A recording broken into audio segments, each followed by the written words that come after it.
Going. We are live. Hello. Hello, Mark. Hello, Ben. Welcome to the first On the Time Lash of 2025. How futuristic. Happy New Year. Happy New Year in March. This did 10 seconds before we went live. Your dog kicked that door open and ran into the room. I just thought in one of the most aggressively social ways I've seen. He's just like a really aggressive loan shark. Really, that's just how he kind of moves around the house. Or just booting doors down. Just the way the screen is framed. All I saw was the door like flying open, and then this little waggy tail at the bottom of the screen.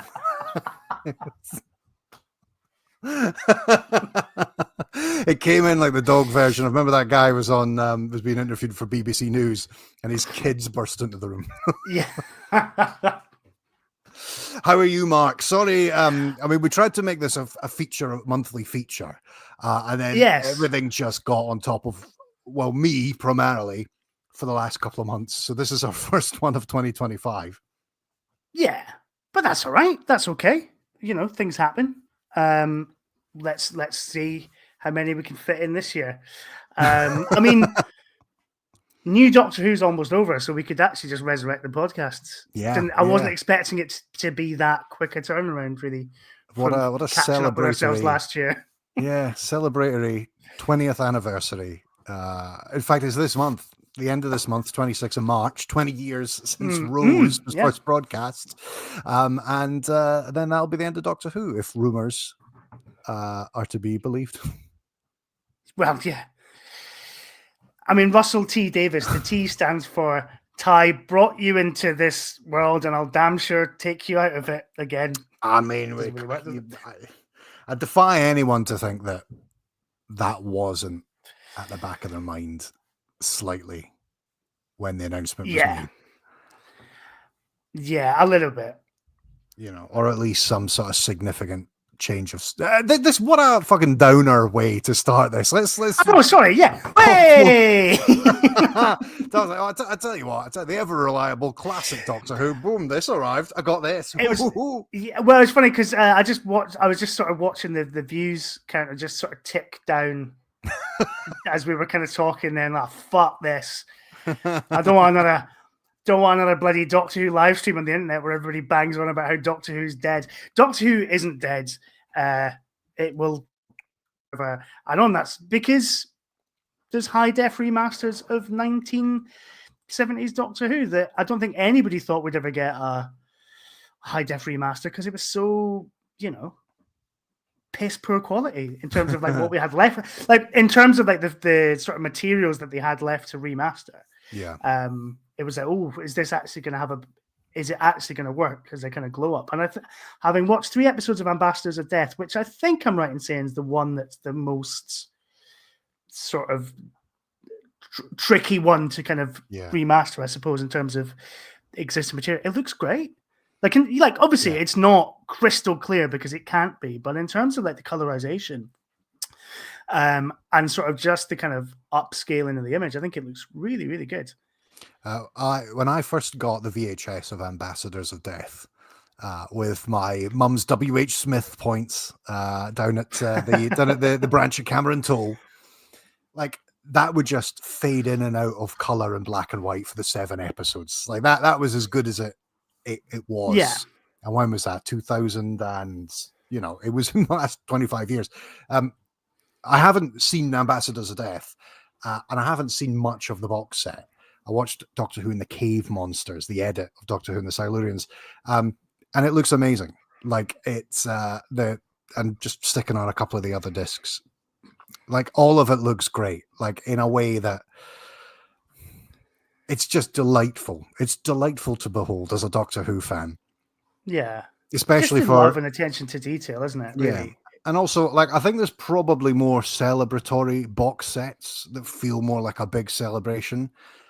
This doesn't feel like it doesn't feel like like the season 20 box set, say, which was absolutely kind of like jammers with like birthday experimental road trip craziness. But the documentaries that they've got on this are I admire the kind of the way that they're trying to think. Like, the only one I've really seen actually at the moment is Terror in the Suburbs. But I was surprised how up my street that was. I mean, it was literally up your street. It was, yeah. It was 10 years ago or whatever it was. It was a bit by bit deconstruction of the auto attack of Ealing High Street in Spearhead from Space, where it then moves on to just talking about generally this idea of Doctor Who trying to make the suburbs terrifying. It turns out they already are terrifying, and then Doctor Who quickly pulling back from placing its horrors and its monsters in such recognizable spaces. So I did some hand movements that were very like Matthew Sweet as he presents to camera. It's infectious, isn't it? You know, I'm starting to wear big. I'm not. I just do that anyway. No, Sorry, that was a really good. You paused for me. I don't know if you paused in general, but you paused for me. I think my internet, I think, has been a bit dodgy. So apologies. So all I got was I'm wearing big, and I was like, "Tell me more, Mark. What are you? What are you wearing?" I'll leave it up to your imaginations. Is it big white glasses? Yeah, is it big white glasses? Yeah. But yeah, I thought the documentary was really good, and I think there's an element of this box set where I think there's a commitment to providing value for money. Yeah. In terms of like giving people the extras that they get on those sets where the people involved are still alive. But also being aware that we've just got Katie Manning and John Levine, and how many documentaries can you do with Katie Manning and John Levine before it becomes repetitive? Consider this is her last kind of this is her last box set. I mean, okay, like obviously she had her 3 box sets, but this is, I'm presuming with series 11 they'll emphasize Elizabeth Sladen and looking at like her introduction to Doctor Who. I would assume so. She'll probably still do the bits and pieces, because I suppose it's still the third Doctor era, and she's kind of the de facto sort of voice of the third Doctor era now. Well, literally, I mean, she's the person that tells you to select audio navigation. All that. You put up something in the group chat where you were livid, where like somebody was annoyed that Katie Manning was the voice. They weren't annoyed. It was one of those. Those kind of like engagement posts where somebody's just clearly just making a statement to try and get some kind of engagement, or to kind of show, I'm so sad about this thing that. And basically it was, the sadness when you realize why Katie Manning does the voice of the audio description, like bumper on the box set or whatever it was. And it's like, yeah, because John Pertwee died in 1996, 9 years before Blu-ray was even invented. And 29 years before this box set came out. So even if he had lived, I doubt he would have been doing the audio description. Or the commentaries or the fucking documentaries. I just can't. I just can't with social media anymore, or Twitter, X, whatever you call it this week. Like it's just fucking. Well, this was on Threads, which was one of the Twitter replacements that I think everybody's kind of just binned off. Wait, what are you on? Instead. What are you on, and how do they shape up?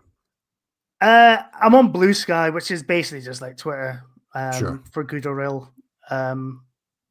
Yeah, I'm not on it as much as I used to be, because it still just feels like this is done, innit? This is like it's like the party's over, and you're rooting around in the cupboards to see what booze is left. Yeah, and there's a couple of weird guys in the corner that just won't leave.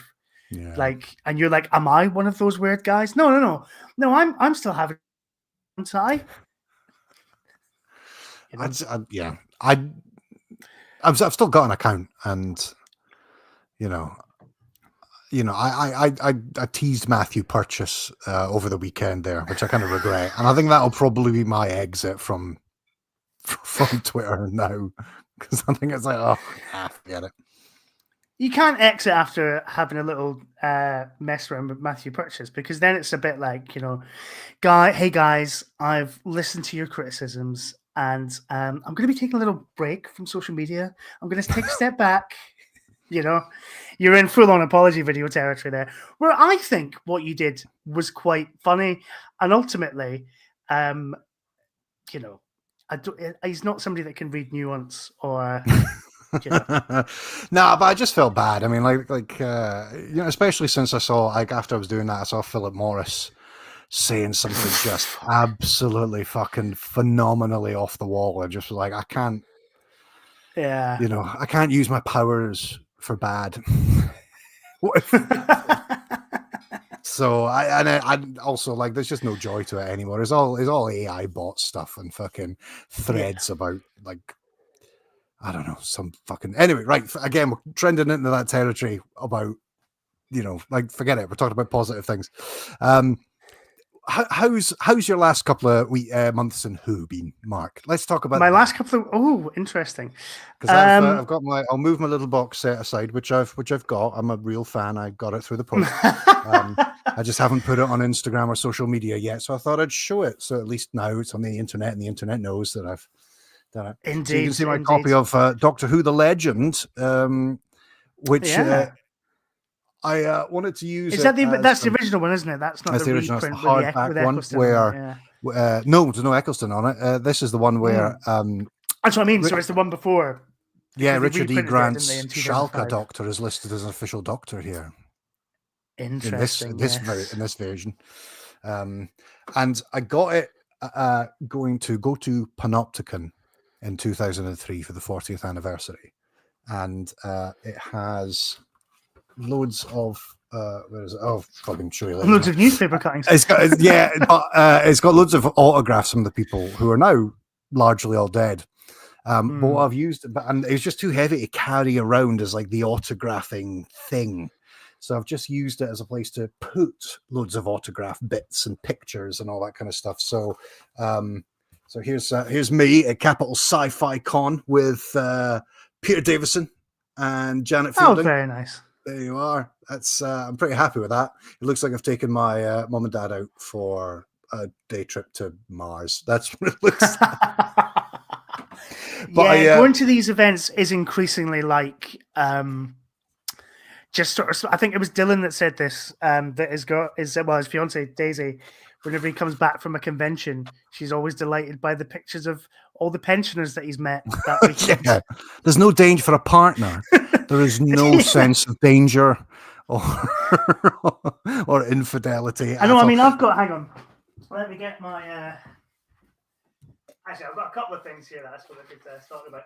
But I mean, look. I mean, this is from the Android Invasion Day that we went, that you and I went to, and that the documentary about Nick Courtney on the Blu-ray was at, but then none of the footage was featured apart from a interview with John Levine in a kitchen.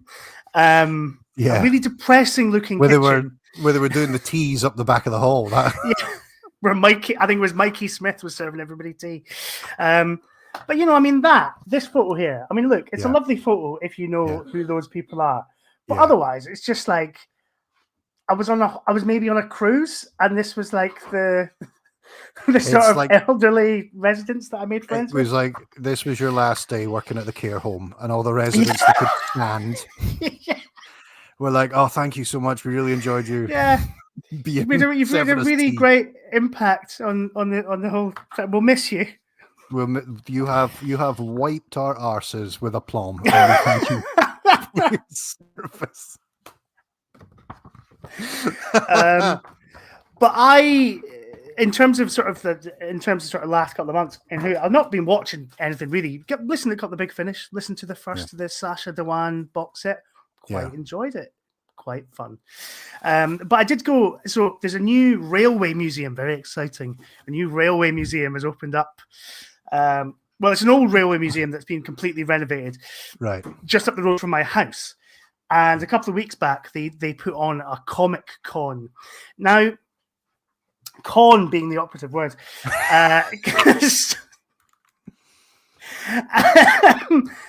so basically, it was in this. There's like the big exhibition space, and then they've got like a little hall that they put on like events in. So they had a beer festival there last week, things like that. And so basically, it was just all these like merch stands, basically just people selling like artwork, or like there was a guy selling bottles of bubble bath that just had like Funko Pops glued to the top of them, So right, okay. I thought it was cocktails at first. I was like, oh, all right, that's quite a fun idea. Sort of sci-fi cocktails. Nah, just bubble baths with like a David Tennant Funko Pop glued to the cork. Just about a Radox with David Tennant on the top of it. Yeah, and there's like the usual thing is like sort of selling sort of Doctor Who action figures in a bat and like sort of unboxed and things like that, and a big box of bagged loose figures, and there's always 8 Autons. You're just like rifling through Autons to try and find a space pig. Yeah. But the reason I went was because one of the few they had a guy from Black Lace, the band. Black Lace, the band. Yeah, the guy from Black Lace. They had Hacker the dog. I mean, that's a good get, to be fair, from CBBC. Sure. We're just normal men. Does he live in the village? Is that why they got him? I don't know. I think he just kind of goes around these things. And Chris Ryan, which was, I would say was the biggest star there. I think everybody would probably say that. Yeah, so I got a lovely little signed headshot there that he's kind of done up, which was very nice. Wow. Greetings from Lord Kiv, Chris Ryan. Yeah. Also, the tiniest man I've ever met. I saw the picture of you two standing together. I don't know if it probably won't show up so well on this, but I'll give it a go. I thought the master had been at him with a tissue compression. He was that fucking tiny. Yeah, I mean, it's not probably, you probably can't quite make it out, but that, I mean, you're a normal sized guy. Like, I mean, I can certainly picture, like, kind of you and me were kind of like there. Yeah. He's like, he looks like he's almost waist height. Yeah. But he's a really nice guy. We just chatted about, he was like, because I was like, big fan of British comedy, big fan, because I didn't bring anything to sign. Yeah. Because I was like, you'll have like photos and stuff. I'll pay for a photo, get that signed, get a selfie with him. Yeah. And he had like photos of him in Only Fools and Horses, photos of him and the young ones, all this kind of stuff. And I was like, I don't know what to get, because, big Doctor Who fan, but also quite a fan of British comedy. So he's, you're a Doctor Who fan. Who's your favourite Doctor? Because you got a Scottish accent there, haven't you? Is it one of the Scottish ones? There's been quite a few, right? And I was like, Sylvester McCoy, probably, if we're going to go down that road. He goes, I did one of my first plays with Sylvester, and we had a chat about basically his kind of early theatre career and like all the theatres in Scotland that he really liked. It's really nice. Wow, that's quite a nice little interaction, That's the kind of chat you want. Yeah, that you only get in these small conventions. These bigger, fucking arena-sized ones. You're not getting, the pros and cons of fucking Pitlochry theatre over the Kings in Edinburgh. Like. So move along. I'd love. There's a few little conventions that are popping up in Ireland like that. Cavan, Drogheda, Navan Comic Festival. And it is basically that. I think it's an excuse for a weekend for a lot of merch stalls to fill a community hall, and then they'll get whatever. Now, Christopher Ryan isn't low level. I mean, like, he's in Doctor Who, but he's done so much in terms of British sitcoms. Gotcha. But the ones over here are like, they had a Star Wars celebration, and it was from each of the eras of Star Wars. And it was one of the guys who was in Rogue One as an extra. It was one of the girls who played Padme's handmaidens in The Phantom Menace. Not Keira Knightley. Not Keira Knightley. In fact, the only thing she has ever done is be in Star Wars The Phantom Menace. And then one of the guys that was in like fucking Gold Squad or something, attacking the Death Star in A New Hope. And I'll check, every time I see these things, I'll check because the guy who was in Rogue One was also uncredited an Orient slave guard in Star Trek Enterprise, and I was like, do I go just for that? The guy doesn't even have a credit in the episode. I can't think who he was. I mean, if he's uncredited, he's probably at the back, like, shoving some poor engineering squad into a cage. It's like... But the thing is, I feel like if you start getting autographs from like minor Star Trek actors, you're kind of opening Pandora's box there. Do you know what I mean? Yeah. Because like if you've just got one autograph from a minor Star Trek actor, That's a bit weird. So you got to justify it by going, oh, no, I'm going to get as many as possible. Right. And then that way madness lies. I didn't think I had to justify it, but now you've said it, I do feel Do you know what I mean? shamed me. Do you know what I mean? It is a bit weird. It's a bit weird to just you've have autograph like one... shamed me. I'm gonna have to go and fucking track all these people. I don't know. Star Trek's one of these ones where a lot of people won't come over because they're obviously Americans. It's got to be worth their while. For instance, I mean, I don't know if you're following the debacle about Destination Star Trek at Blackpool. I've heard about this. Yeah. They it's obviously lost its official status, so they just can't get anybody. So the people that they're getting for this year, which is happening the same weekend as Hooverville in August. It's like William Shatner's original series Body Double and like somebody who was a communications officer in series 3 or something. I don't want to say it's nowhere because that does down these people and they obviously have made an impact culturally as part of Star Trek. But it's not the essential list, is it? I mean, it's not like fucking Armin Shimmerman or fucking Avery Brooks or something, you know. Yeah, that's the problem. That's the problem with these. We've got some comments. I feel like we should. I'm seeing them kind of rolling by. After we've done the comments, highlight some. I want to show you this. I think you'll enjoy seeing this. Excellent. Okay. I mean, we've got till 10 o'clock to fill, so let's not fucking time. Blast it all out right away. Kieran Evans says that he's looking forward to the Mac Hulk documentary in the box set. It's really good, actually. I quite enjoyed that. And also asks if we've got any particular drinks tonight. I have a can of Time Traveling Taxi from Brew York Brewery. I'm also going to attempt one of John Pertwee's Flaming Fundadors. I look. You've gone again. I think for me, you've gone again. I don't know if it's okay. So I will repeat that in case I went for everybody else. I'm going to attempt to make one of John Pertwee's Flaming Fundadors. Not right now, okay. But I will do that. And it may result in explain what it is. Don't. Well, let's just wait a little bit and then do the explanation. I don't want a context yet. So we're going to do that. In the new On the Time Lash feature, the John Pertwee Cocktail Hour, which is brilliant. I'm just on the red wine because that was in the house. So fair enough. And Lee, well, I assume it's Lee from the Polish Box, says, "Evening, lads. Watching along while making a batch of pancakes, so I'm deep in batter at the moment. And it was being elbow deep in creamy liquid that got John Barrowan in trouble in the first place." Hey! Thanks, Lee. What is it? Why are you making pancakes? It's pancake day, mate. Is it? Yeah. Didn't know. I didn't. Are we there yet? Fucking hell, I feel like we've just finished Christmas. I know. Kieran Evans also says that he's having a pint of Stowford Press whilst in the Rook and Gaskell in York. I like that somebody's gone to the effort of going to an actual pub to watch the On the Time Lash live stream. Excellent. I wish I was there. I love it. It's the Rook and Gaskell. It's only half an hour on the train. Shall I go now? And I'll take the laptop with me and live stream your journey. It'll be like MTV. Oh my God. We can that would be amazing.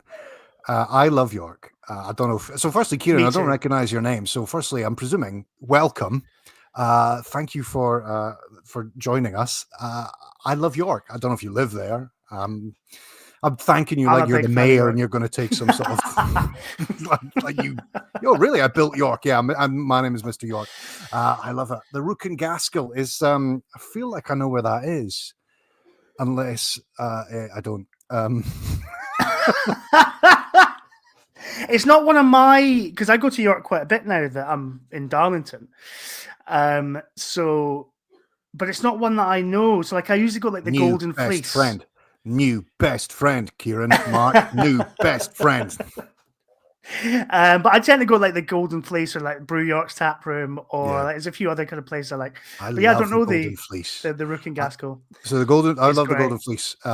Firstly, because it's exactly the sort of pub that I like. But secondly, there's been loads of like fucking haunted ghost shows that go there. They've got that corridor of all the death masks. Yeah, that's I love it. I love the vibe of it. And when I was there, last time was like 2019. just sat at the bar asking the bar staff about the ghost stories, and they all had one, and it was fucking terrific. I love York. Yeah, it's good. It's good. Kieran says that he only started listening to us in December and caught up with us in January. I mean, that's like Rose Tyler absorbing the whole of the time vortex. You're not really supposed to do that, Kieran. I'm so sorry. That's 10 years worth of stuff. I'm saying 10 years. It wasn't really. I mean, there was gaps of whole like 18 months. So it was. Oh my god. Yeah. Well, I mean, we have. It seems like another 2 seasons to go, and then we've caught up with all of new. Yeah. Just like Mark said at the start. Well, here's to you, Kieran. Thanks for joining us. Welcome along, Kieran. So I think at this juncture, I'd like to pull out one of the small elements of features that we've got planned for this evening. The Degsestial Funmaker sent me a mysterious bag in the post the other day. Pop culture surprise bag. Brilliant. Love it. A pop culture surprise bag. Once we've done that, I want to tell you about my pop culture surprise bag. Yes, Apple Sci-Fi Con. It was a good one. Yeah. So this has over 50 pounds or 60 euros worth of pop culture collectibles. And it has the wonderful sign here that says, contains at least 3 items. So I'm going to pull one item from the bag. Yeah. Blind. And we'll see. To the tune of 60 quid. Perfect. Now, the problem here is, if it's something that we know, like Doctor Who or Star Trek, we'll have lots to chat about. It's funny, Derek got me a sort of one of these sort of things. It was like a mystery box for Christmas, and I got 2 Big Bang Theory action figures in it, and I laughed myself silly just sort of pulling out Big Bang Theory action figures. I have Stranger Things, the thing that everybody wants Doctor Who to be like nowadays. Stranger Things. A bag clip. There you go. It's a little What's bag a bag clip? I think it's something you clip to your bag. Wow. So I guess I just clip it to like the zip on this, Right. Okay. I see. Right, okay. Yeah. Well, there you go. I thought it was like, if you went into the bathroom. I think it's one of the sort of fanny-faced aliens, I think. Not aliens, whatever they Never are. watched Demons. It's not the first couple of series are all right. Jill's watched it. I haven't. If it's not Doctor Who or Star Trek, I have fucking no idea. All right, should we do one more? There's plenty of that. There's plenty of that. Okay, just do it. Like hoof it all out. It should be said as well. Now we're talking. Oh, Star Trek. I've got a Star Trek Eagle Moss ship here. Yeah. I can't quite just figure out what that is. Let's see. Oh, it's a Tholian web spinner. Ooh, juicy from the Tholian web. Nice. That's good. That'll go with my go very nicely with my USS. I can't remember the bloody name of it. Yeah, the Dauntless. Oh, sure, the Voyager. Yeah. Wait, is it the Voyager one or is it the Prodigy one? Yeah, it's the Voyager one, the original Voyager one. Yeah. There we go. Which wasn't really a starship. It was an alien. It was a ship con, wasn't it? disguised. It was a big con, yeah. Yeah. But then in Prodigy they make a ship. Anyway, the people aren't here for Star Trek chat, are they? I can just in my mind's eye see Kieran disgusted, slamming his laptop shut, down in his pint and walking out into the streets of York going, this thing fucking changed quickly, didn't it?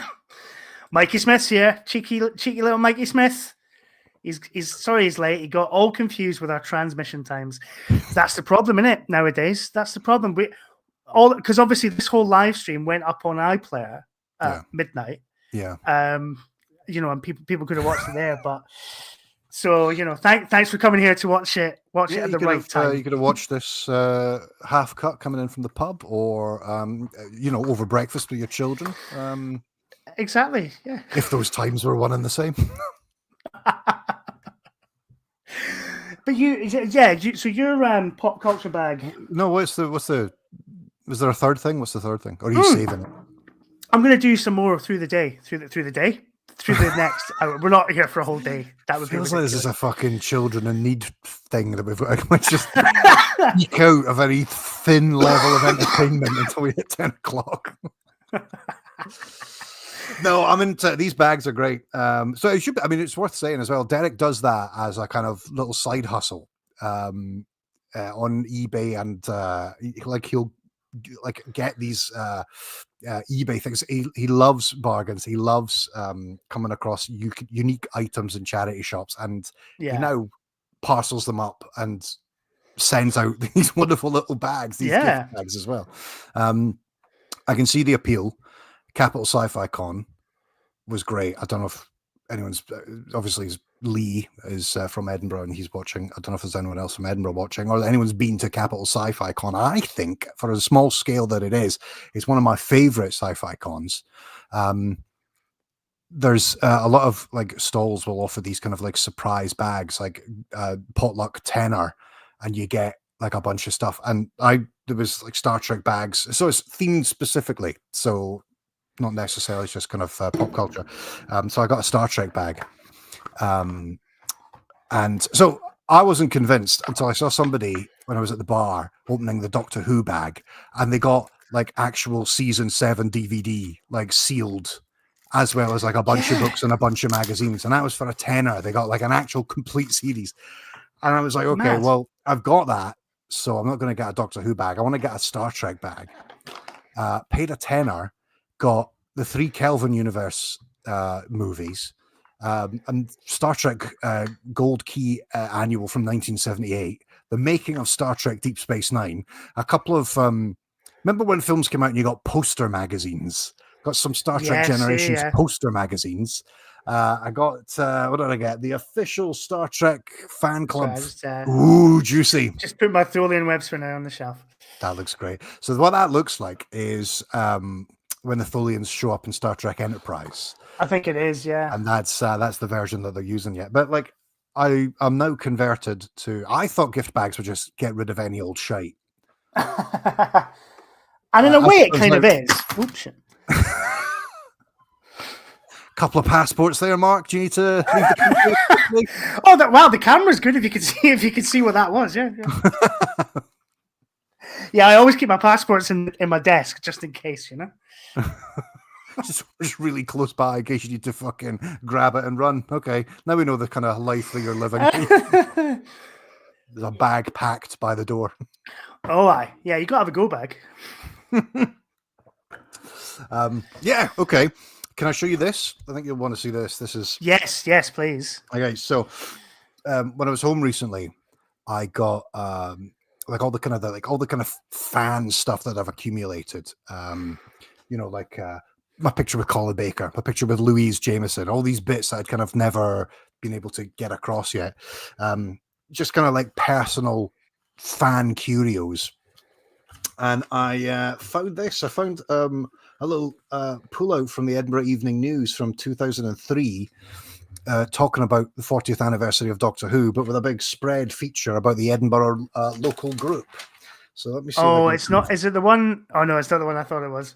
Let me see if I can get it in space. So I don't know if you can see the photo shoot of Martin, Diane, and Dave Owen outside the police box beside the Starbucks on the Royal Mile, and then there's another one of Martin. Is Martin regenerating? So it's a kind of it's an effect with all of the other members right sitting behind him up the stairs at the Claremont bar, and that's me just at the back there. So lovely.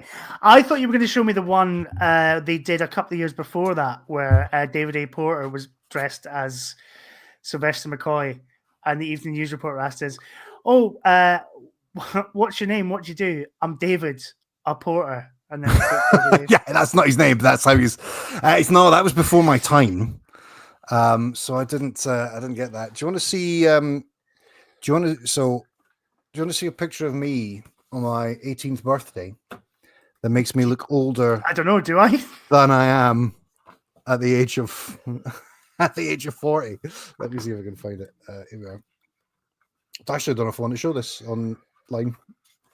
Do you remember the Mind Robber panel? Were you there for that? Did you go to that? I wasn't there. That was in my sort of I'm done with Doctor Who phase, but I'm also not really done with Doctor Who. You know. So it was David Maloney, Jacqueline Pearce, Bernard Horsfall, and Hamish Wilson. It was mostly Mind Robber, and then they also had Jacqueline Pearce as well. So, but because she was mates with Martin. Yeah, but that's value for money, though. I mean, like she absolutely, she was always. Yeah, there was another tenner on the ticket price because she was there. So yeah. So here's me. That's me on my 18th birthday. It happened on my 18th birthday. Do you know what? I look older. Genuinely, there. I thought you were one of the guests. Yeah, I'll tell you what I look like. I look like a local pastor who's been given the lunchtime slot on God TV. And these are some of the some of the happy Lord time guests that I assembled. Oh, great memories. Fantastic. Yeah. Put this back in. And also, it's my very first, Mikey says here, Burton's suit. Now, I don't know if he means that you bought the suit from Burton's or if it's David Burton's suit. I'm not sure. Probably. It makes me look immensely fat. I actually wasn't, but it was like maybe a couple of sizes too big. So, like, right. It makes me look like huge, but it's just that it was vast. I don't. It was vast. Oh, the past is a vast suit. I also have got this. It's this is what I've been trying to find for ages, and I found it before I went to the Edinburgh Doctor Who group. Me and Sean, our friend Sean, there was a Doctor Who exhibition. Put you on solo layout just so we can see that. Sorry, it's also flipped around the wrong way. It was a Doctor Who exhibition. Colin Young has a lot. Colin Young, our friend from the local group, has a lot of stuff like a full-size TARDIS prop, a K9, and him and also David A. Porter, I think, had a few bits as well. Yeah, because he had a K9 and stuff, didn't he? Yeah, so they put on an exhibition for a couple of months at Pittencrieff House in Dunfermline. And I remember we were in Dunfermline, me and my family, and my dad saw this. I was like, you should go. Because they were going to have an event with Barry Letts and Terence Dix. And so Sean and I went the next weekend, all the way up to Dunfermline. And my first ever autographs that I ever got from anyone in Doctor Who was on the back of the poster, because I didn't have any videos or DVDs at that point. I wasn't financially solvent enough to be owning those kind of things. But yeah, my first Barry Letts there in Terence Dix. Finally found it again after I can't remember how many years. I didn't know where that was. So, oh, nice. Yeah, I never went to that exhibition because it was.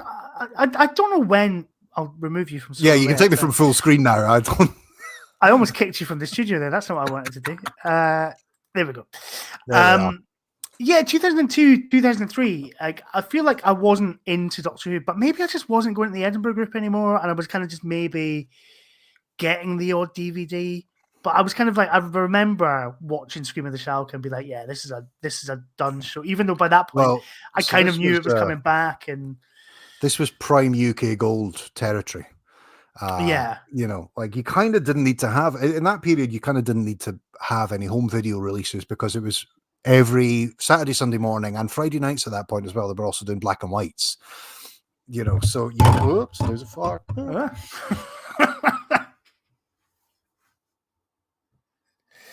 Oh God, I think he's gone. Oh no, he's back. He's back. Okay. Oh. See, because I'm in the baby's room, like I have to kind of angle it, like so that you don't fucking. You're in the baby's room. Where's the baby? Well, he's through with his mum in the living room. Okay, fair enough. He doesn't live. So he's not yet moved out of. Oh, I see. Sorry. Right. His room, but it's also the office space and where I keep my Doctor Who crap. And he's only beginning now to crawl, and I'm like, okay, I'm gonna have to. How do I get everything into a cupboard and then lock it so that he can never chew on my season 7 Blu-ray box set? So, what were we saying? Sorry, yes, no, like, yeah, you didn't need to buy bits and pieces because it was just reliably on the telly if you could get up or stay up at ungodly hours. Yeah, that's true. Yeah, it was an odd time, but I mean, we're going back to it, so it's fine. It's another wilderness, but that's like, so there was that, and Motherwell had one as well. I remember these kind of regional little community centres, and it was Doctor Who fans, and they had like a big load of stuff, probably more stuff than they could keep in their own homes. So that's why they had to create a network of exhibitions around community spaces. Yeah, sure. In Scottish towns, it's just a place to store your TARDIS or your like. It's the first time I ever saw the Three Doctors was at Pittencrieff House, going to this exhibition. They just stuck on a VHS. They had like, Oh, they have like a video room playing sort of thing. No, they just had like a TV in the corner of the room, and they would play a video and then stick the video box on top so you could see what you were watching. And he had all this wonderful stuff to look at. But he ended up coming all the way to Dunfermline just to sit for an hour and a half and watch a video in the corner of a National Trust property. Like it's. Those were the days. Those were the days, and we need to get back to that. I want to see an exhibition again in Blackpool. That's that'd be good. That'd be good. Well, J.R. Southall's with us. He's saying he is having a pint of John Smith's in honor of great grandma John Pertwee. Which is very nice. Speaking of John Pertwee, speaking of booze, good. I think it's time just to kind of keep the momentum going. I think it's time for a feature I'm going to call John Pertwee's Cocktail Hour. Now, I recently got myself a subscription to the British Newspaper Archive for research for this book that I'm trying to write. And basically what I do is I'm sort of researching kind of the sort of the fall and rise of this sort of British cinema. But when I get into like a bit of a hole, I just type in Doctor Who actors' names into the search function and see what kind of news stories come up. So I sort of found out that Sylvester McCoy had opened the world's first ever robot Olympics in Glasgow in 1991, I think it was. And there's a photo of him in costume as Doctor Who facing off against like a sort of robot thing. So all these like lost little bits of sort of Doctor Who ephemera that we've kind of forgotten about. But also what I found, I need to kind of get the recipe here, was also yesterday I put in John Pertwee. And what came up was John Pertwee's Flaming Fundador. So it was from a feature where, I can't remember the newspaper, but they asked a bunch of actors to sort of give their sort of cocktail recipes for like for entertaining guests, for us proles to perhaps try at home. And sure. John Pertwee says, try Flaming Fundador. There are two ways of making it. Okay. Now, I'm only going to make one way because this is definitely for if you're entertaining a large group. So I'm going to sort of strip this down to the most manageable version to just do live for the benefit of 10 people on the internet. Okay. So cool. Basically, pour rum into a large soup plate. Now, I'm not going to be doing that. I'm going to be using this glass mug. Okay. I don't know if it's just me experiencing this, but your signal is infuriatingly. You keep pausing. Is it me? Is it Ben or is it me? I don't know. I can hear you through all this. If anyone is watching, does Mark keep pausing or do I keep pausing? Because there might be no problem. I just all I want is to see this without any obstruction. Because I know, yeah. I either want to toast your success or see the last moments of my best friend. Yeah, I mean, it could go either way. Okay. Nobody's sort of saying one way or the other. Okay. So anyway, I'm going to pour some dark rum, into this mug. All right. Yeah. Now in that mug, oh God, that's quite a lot of dark rum. Actually, I maybe shouldn't have done that. Now in that mug is some brown sugar. Okay. Yeah. I'm also going to put in, as per John's instructions, some lemon juice. Okay. Give that a little stir.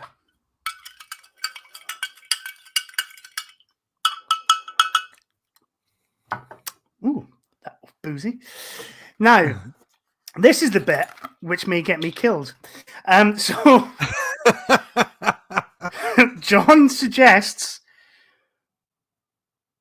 basically filling a teaspoon with white rum and then heating it over a flame, basically like you would heroin. Sure. So I'm going to just do that now until it starts to vaporize, apparently. I mean, I can't see any vapors. The optics mark the optics of this. And then apparently what I'm supposed to do... Oh yeah. It's, get a little bit tinfoil. See, I don't think... It already caught fire. Which I missed. Yeah, and I missed as well because it did it while the spoon was out off camera. Your screen froze with you just smiling, lighting the spoon, and then there was just an almighty "oh fuck" from behind the image. Right, I'll do it. I'll try that again. Yeah, this is probably gonna taste horrible, but right. So basically, fucking hell.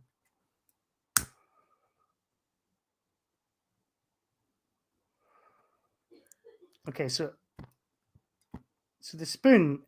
I don't know if you can see that. Can you see the flame coming off the spoon? Yeah, dancing on the spoon. Okay. Yeah.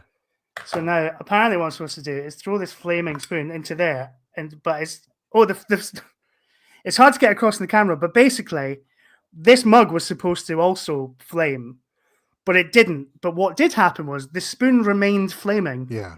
For a good few seconds afterwards. I'm not going to try that again because it's quite hard. Fucking hell. I mean, do you know what this is? Do you know what this is like? This is like a loose cannon reconstruction of you trying to make this cocktail. So, am I really properly stuttering? But I don't know if it's just me. I don't know if it's what the people at home are seeing. Well, we'll have to find out afterwards. But you freezing in one emotion, and then we can hear the another emotion behind that is. In many ways, that's funny. Yeah, that's not very nice, John Pertwee. In fact, to be honest, I think he just I'm not pulled surprised. That out of his arse for the. Oh, Jesus. I'm not surprised he could suck his own cock because it's probably a nicer taste than this. Oh. You said that John Pertwee used to suck his own cock as a palate cleanser. Maybe. Yeah. Woo! Don't try that at home, kids. Love it. Wow, love it. But so the difference is he would have used a soup bowl. Is that what you meant? He would use a soup bowl and it would have been a proper rum punch. But the problem is, right, okay. That is all booze. Yeah. Like, I don't know how much brown sugar and lemon juice he's putting in there. He says, like, it's just the juice of one lemon. So essentially, it's a soup. That's not a lot. It's a soup bowl full of bevy. Rum and a teaspoon of white rum. So it's just rum. Yeah. I mean, there's no way is the juice of one lemon a mixer. Like, you couldn't consider it a mixer. No. It's not like adding some Coke or some lemonades. And then apparently the alternative is you warm brandy with brown sugar and again the juice of half lemon in a saucepan until boiling, and then you pour it into a glass with a spoon inside, and then you light the surface and serve it flaming. I mean, I could try that. That's a proper fucking Jakey's drink, like.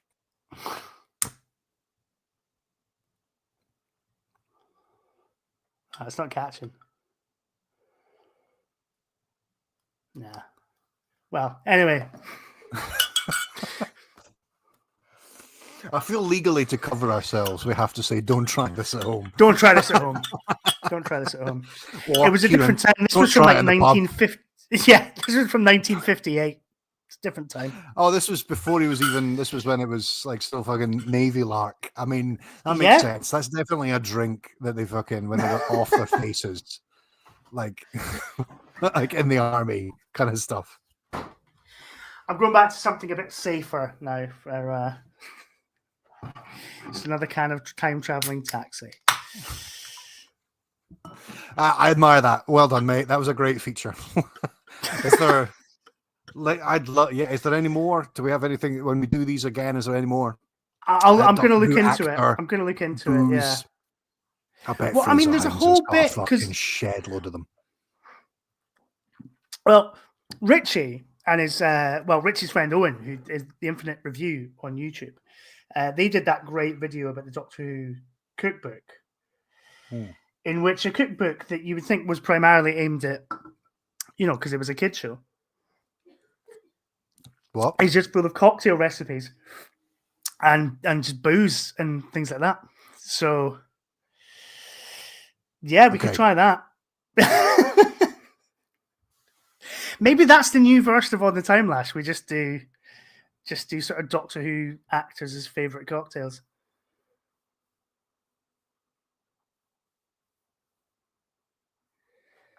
Oh dear. Hello.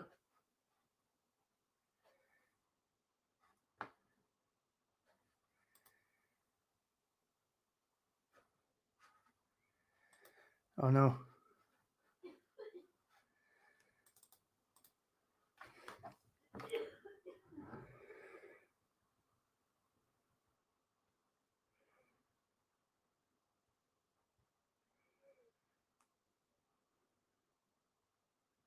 Okay, so I'm still here. I think I've lost Ben. We have lost Ben. We've officially lost Ben. I'm still here. Oh, and I've legend like every day has a supposedly haunted house. Sorry, everything's haunted. Anyway, I think Ben is lost. So maybe it's about time that we. Oh, he's back. He is back here. Why is? Oh, there he is. Hello. Sorry, I don't know what happened there. Well, that did give me a chance. And apologies to people who basically just saw me just staring at my phone to try and test who was actually the one with the problem. I think it might be you. Because I was still moving around. I was still kind of moving around on the YouTube version of it. Okay. So, well, we'll keep an eye on it. We'll keep an eye on it. You're back now. My apologies. So, if anything else, that means that I get to go back and watch you making that drink on YouTube after we finished and really enjoy it. Yeah.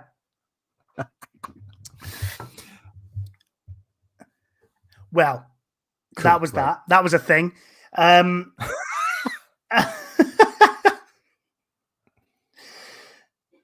So, Ben Berth, I believe you've got some. Oh, is he gone again? No, I'm here. Have you got? I believe you've got something from the Degsestial Funmaker that might bring us back from the dead. Okay. Play game, yeah. Yes. Ace. Okay, let me get the email.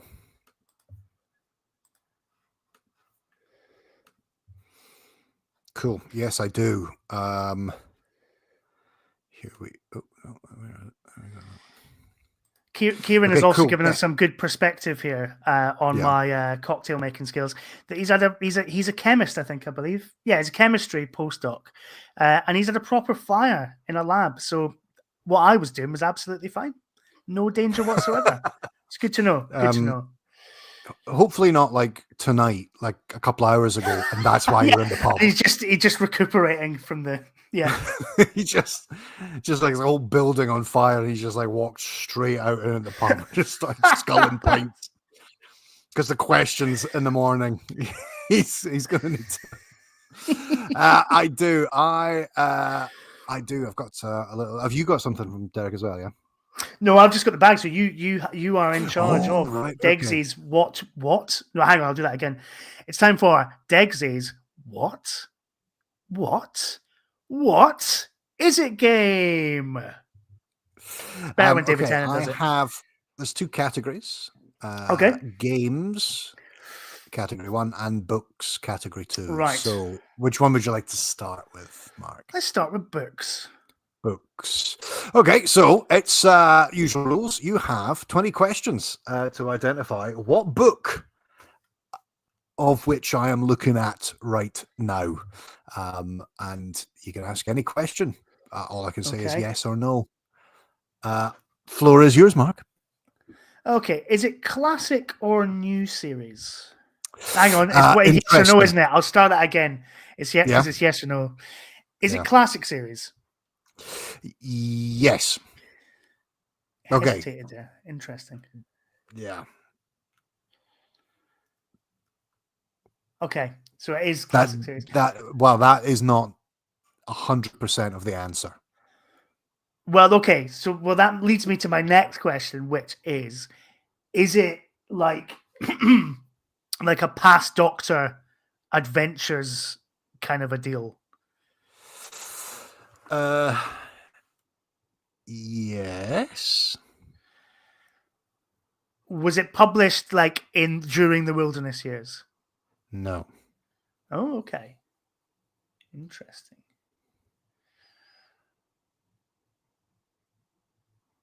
Is it is it a kind of classic series book that has been like released more recently, shall we say? Tell you what, I'm gonna start that again. No, I don't know if I fucked that up. Okay, it's I don't want to just out and out say, because I want you to get this. I just don't know if you're going to get this, because that first answer that I gave was like 50%. You know what I mean? No, but okay.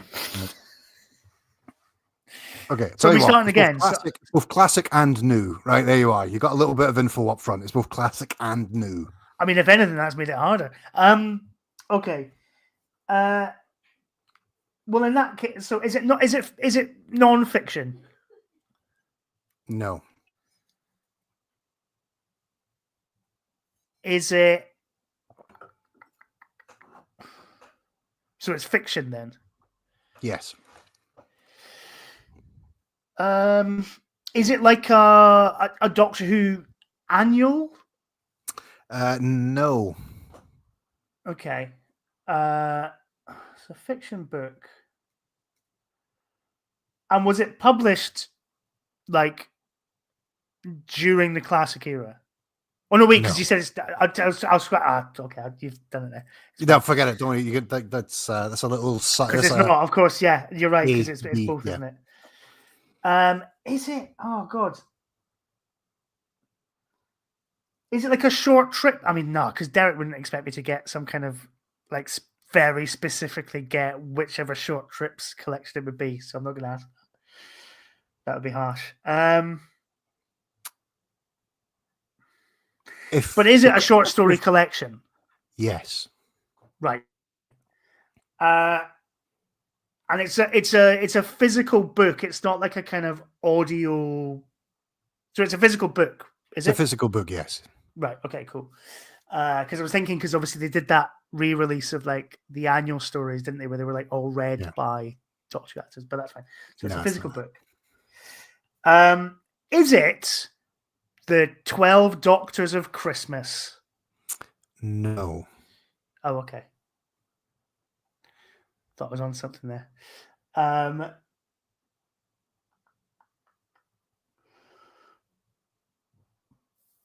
Is it a Moffat era publication date? Oh, interesting. The image I have is who's the most recent?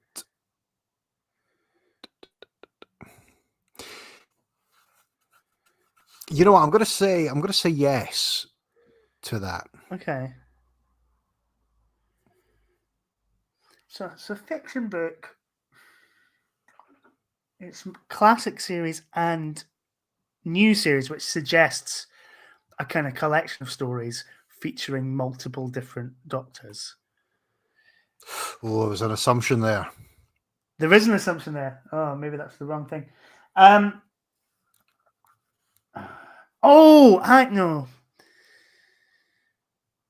It's not like the Atlas of the Doctor Who universe or whatever it is. No. Oh, okay. I'm not been keeping count. You're on like 17 questions here. Okay. Oh God.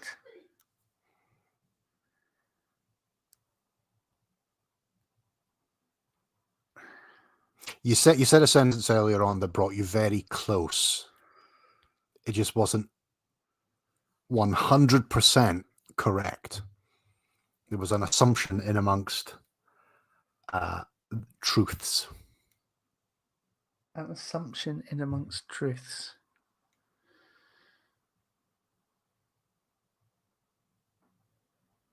And it is a short story collection.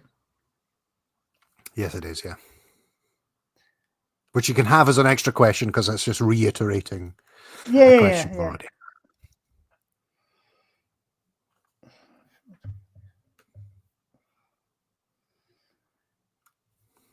It's not. Oh God.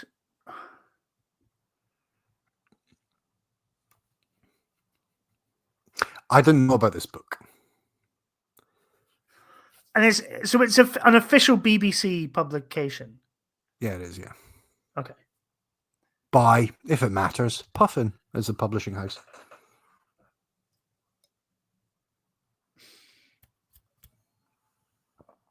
Oh, it's not like.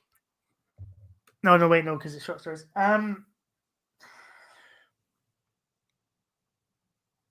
Oh God, is it like one of those?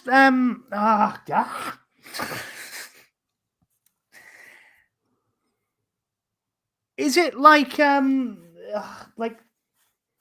no?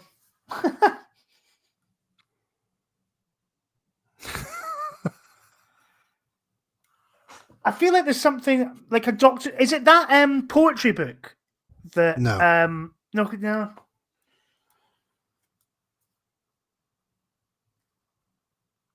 Short story collection.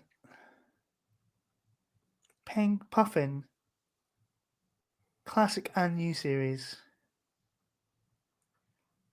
You didn't know it existed.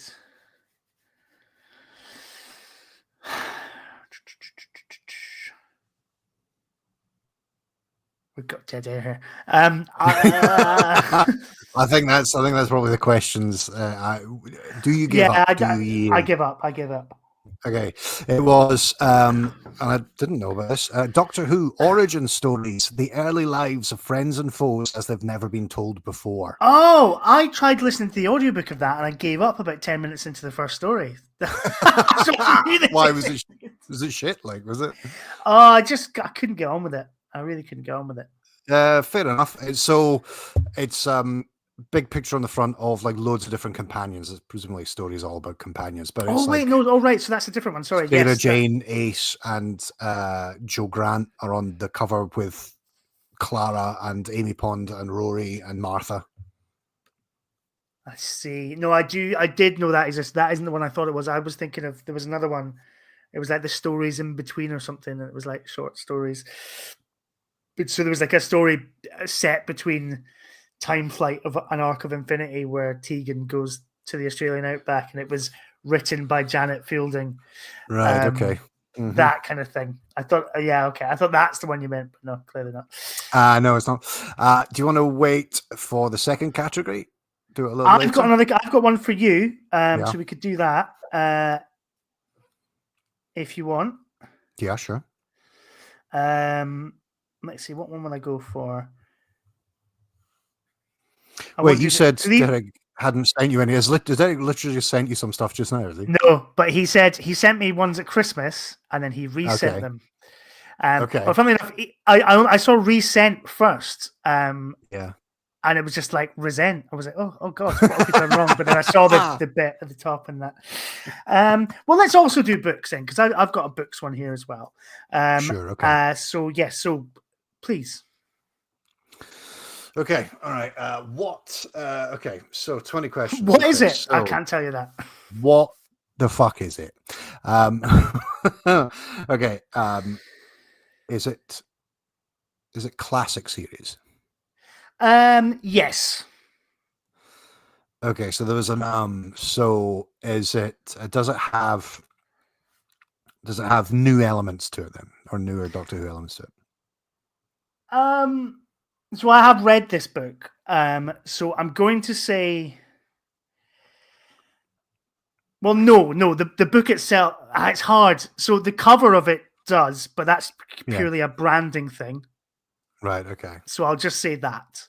Okay. So Okay. yes, but that's the kind of, so you don't go down a rabbit hole. Sure. Okay.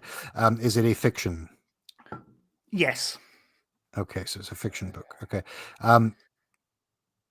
Was it published in the last 10 years? Let me double check that, but I think so, yes.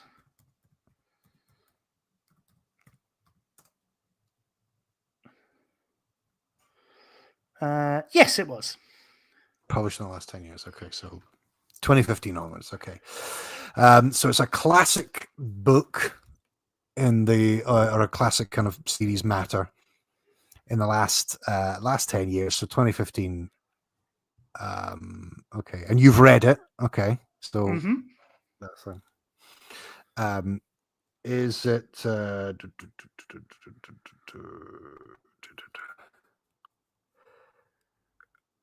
is that a short story collection? No. All right.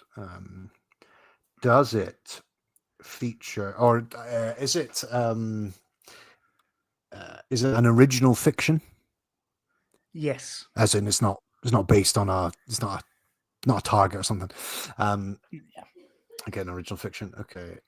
It's not At Childhood's End, Sophie Aldred's Ace book, is it? No. No. Okay. An original fiction. But you're on you're on a similar track? Okay, interesting. Is it? It's not Fraser Hines' Evil of the Daleks book, is it? It's not, no. Okay. Okay. Is it written by someone who was in Doctor Who? Yes. Oh, interesting. So who did that have been? So who does that then? Who writes Doctor Who? Who the fuck does that? Okay, so who the fuck do they think they are? Okay, so writing who's Doctor written Who a book stories then? just because they've been in Doctor Who? Okay, so who's done that then? So like Fraser Hines, Sophie Aldred, it came out at Christmas. It's not Bonnie Langford's like murder mystery book, is it? I never said they came out at Christmas. No. But like I'm saying, like I'm just trying to think of who's written a Doctor Who book that's been. Oh, sorry, right, okay. Doctor Who. It's not Bonnie Langford's Doctor Who book, no. Okay, so who the fuck has done it? Okay, interesting. You know when you're on the spot and you can't think of anybody who's. I think you're on like question number 10, so I'm going to just keep with that. Yeah. Yeah. You know when you kind of you got a camera pointing at you and you suddenly forget everything about Doctor Who at all. Just like names and people in Doctor Who. What the fuck is Doctor Who? I don't even know. It's also not that, Harry, either, unfortunately. It's not Lala Ward, My Life with Tom, or A Modern Prometheus. Right, okay. Interesting. So, is it, it's not Doctor Who versus Scratchman novel, is it? It is Doctor Who is Scratchman by Tom Baker, brackets, and James Goss. I had to fucking struggle to think of who played Doctor Who and who the companions were. What's Doctor Who? Okay. What the fuck what are we even doing? Why is it not on UK Gold anymore? Everyone knows 6:30 in the morning is the perfect time for Doctor Who. I think it's time for another dive into the Degsestial Funmaker's mystery bag. Yes, please. Oh, there's 2 more items in here. Yeah.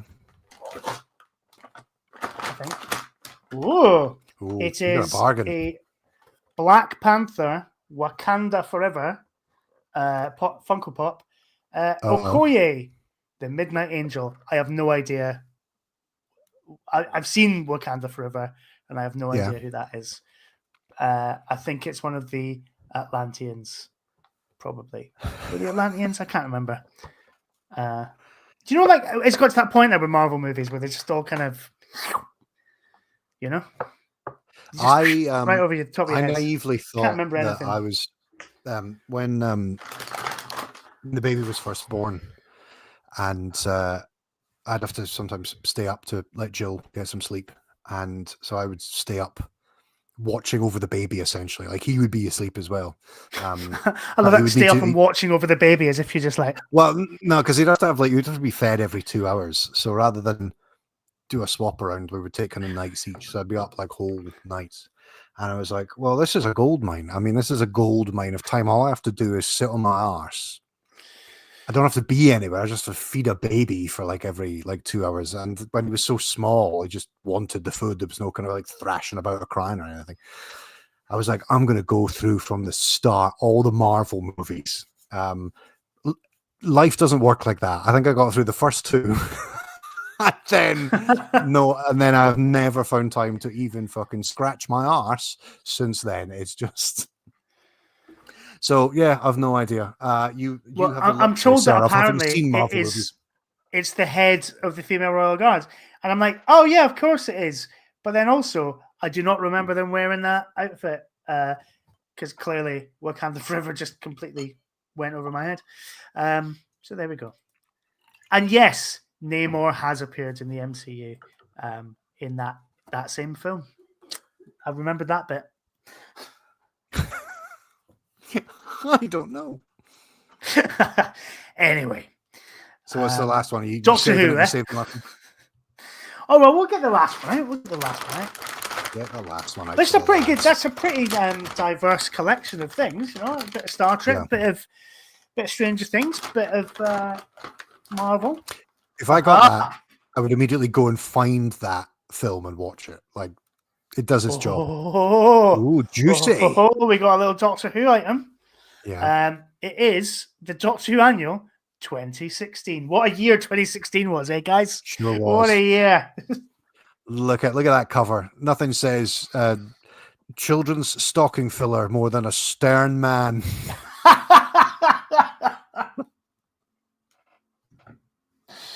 Oh, bless him. Give us a rundown. Or is there a little quiz section, or I think you'll find stern old man he might have been, but he was a lot better than the kids than Ncuti Gatwa.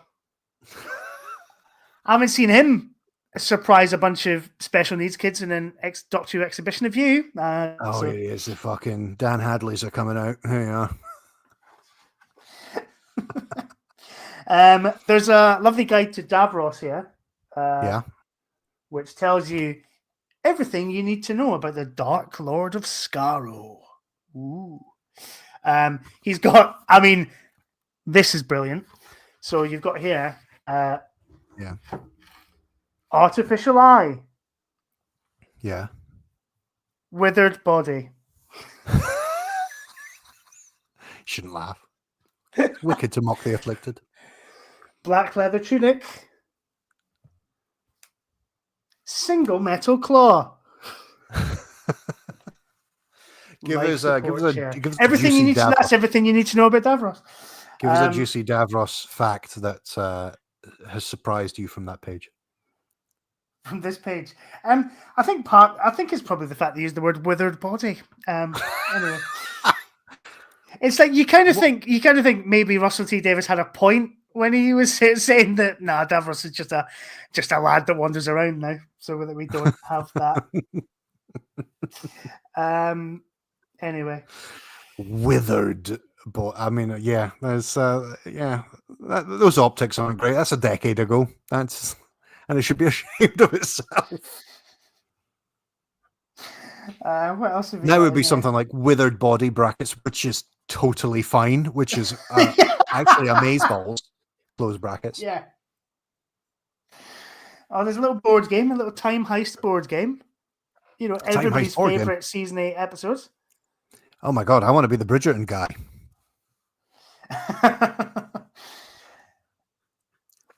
Size batteries are drained. Miss a turn while he recovers. A solar storm trips the security system. Go forward 4 spaces. Nice. So basically, you want to reunite the tellers. That's your goal. So you know how we've got Doctor Who. We've got the Doctor as the first Doctor, second Doctor. This has a guide to Missy and the Master. Sure. Okay. Now I'm gonna throw out some names here that they've given the various incarnations of the Master. Right. Sure. I'd like you, Benverth, to tell me who I'm referring to. So I'm going to give you a nice, easy one to start with. Okay. Yep. The snaky one. The snaky one. The Master from the TV movie. Indeed, Eric Roberts. Well, this was a disaster. First, I was put on trial and executed by the Daleks. I managed to take the form of a giant green snake, then escaped and stole a new body. Was it green or was it kind of like see-through? It's kind of see-through, isn't it? Yeah. All right, here's another one. The nice one. The nice one. Nice one. I mean, I'm presuming it's not like properly deep into Big Finish lore. I'm not talking about the Lumiat. So was the Lumiat even a thing in 2016? Yeah, maybe not. So presumably they're talking about Roger Delgado. He's probably the most kind of dinner party acceptable Master, isn't he? No, we're talking about Derek Jacobi. Oh, when he was Professor Yana, Professor right? Yana, okay. Yeah. Is he the nice one? I mean, when he remembered he was a Master, he went on a fucking murder spree, so... Well, yeah, exactly. He was nice up until that point. How about the yucky one? Oh, the yucky one. The yucky one would be... The Yucky Master. Would be of course it would be the kind of the crispy burnt Master from Deadly Assassin and Keeper of Traken. Those are the same guys, right? Where do you stand canonically on Geoffrey Beevers and Peter Pratt? They're the same Master, aren't they? I see now. J.R. Southwell has said this to me, and I've never actually. I thought my understanding of it was that Delgado tried to regenerate, and it all went wrong. And that's what this annual suggests as well, which says, Time Lords are only built to regenerate 12 times, but I tried one more. Unfortunately, my face fell off and I was stuck like that. There you go. It's canon. Wait, what? So it's saying that those Masters are the end of... Those are the final versions. Yeah. Oh, okay. No, I would have thought they were the same one. You can tell by... Because in the Deadly Assassin... The Master's got ping pong ball eyes, right? Yes. But he does get a bit of black hole energy, Eye of Harmony energy, before his plan is foiled. Which is why when you see him again in Keeper of Traken, he looks a bit more physical. Like it's kind of regenerated him, like it's given him real eyes. I thought that was my headcanon. I thought that was the real... That's good. That works. That works. And then finally, the sneaky one. The sneaky one. Who are we calling the sneaky one? Anthony Ainley. Well done, Anthony Ainley, because I would have said the Delgado Master was a lot more sneaky. Yeah. Because he's suave, sophisticated. But they've called Roger Delgado the beardy one. Yeah, no, you wouldn't have caught Roger Delgado dressing as a scarecrow to just hang out in industrial England on the off chance the Doctor's TARDIS would show up. Sea-based search. They've got this is a deep cut. It's basically like Where's Wally, but you got to like pick out various different Doctor Who villains and characters. Yeah. But it's all in the sea base from Warriors of the Deep. I mean, you can't really see that, but they're all, like they're all like wearing the same uniforms. That's a deep cut, isn't it? That is deep. That is Warriors of the Deep cut. Do you want to know some facts about the Foretold? Everybody remembers the Foretold, don't they? I love it, yes. So the things you need to know about the Foretold is that it's got a gruesome skull. Yeah, he does, yeah. Ragged... Also another withered body. Well, no, it just says leathery skin and ancient flesh and yucky bones. That's yucky just bones another way of saying withered body, isn't it? So, which is totally fine, and then also, by the way, everyone. So, also ragged bandages. Like a mummy. Like a mummy. Like a mummy. Lovely. Well, this is fun. I want to know who writes these. That's a whole unexplored area of Doctor Who fandom. The Doctor Who annual. Like the last 20 years. Who makes Paul Lang these? I'm sure he's one of the guys on it. He's like on Twitter and Blue Sky and all that. Okay. I want to ask him loads of questions. When Danny came to Coal Hill School, I knew he was special. Shame the doctor didn't agree. I know he's rude to everyone, but it was off the scale with Danny. But when it mattered, when Danny died and ended up in Mrs. Nethersphere, the doctor... I mean, is that a euphemism?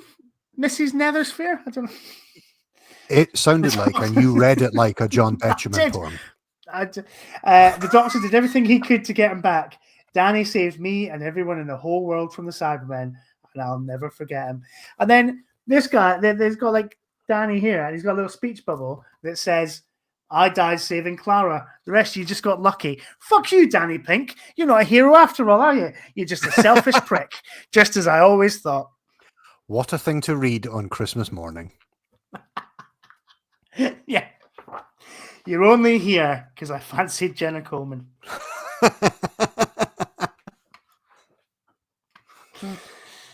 Oh, lovely. That's a good haul. Yeah, I mean, yeah, this is very good. Thank you to the Degsestial Funmaker. There's a lot of fun stuff in this. Well, there's a little Patton Oster gang short story as well. That's nice. Yeah. They were the spin-off that we wanted.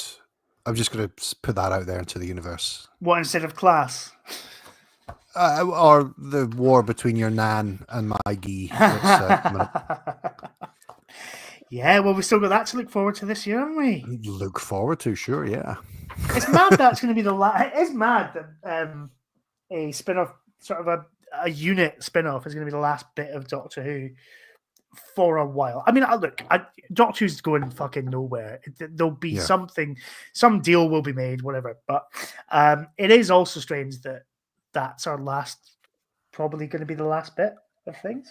Well, I mean, we don't know for a fact. I mean, that's that's what the word on the street seems to suggest, but we don't know for a fact. Disney can throw a bit more money. Whatever, forget it. But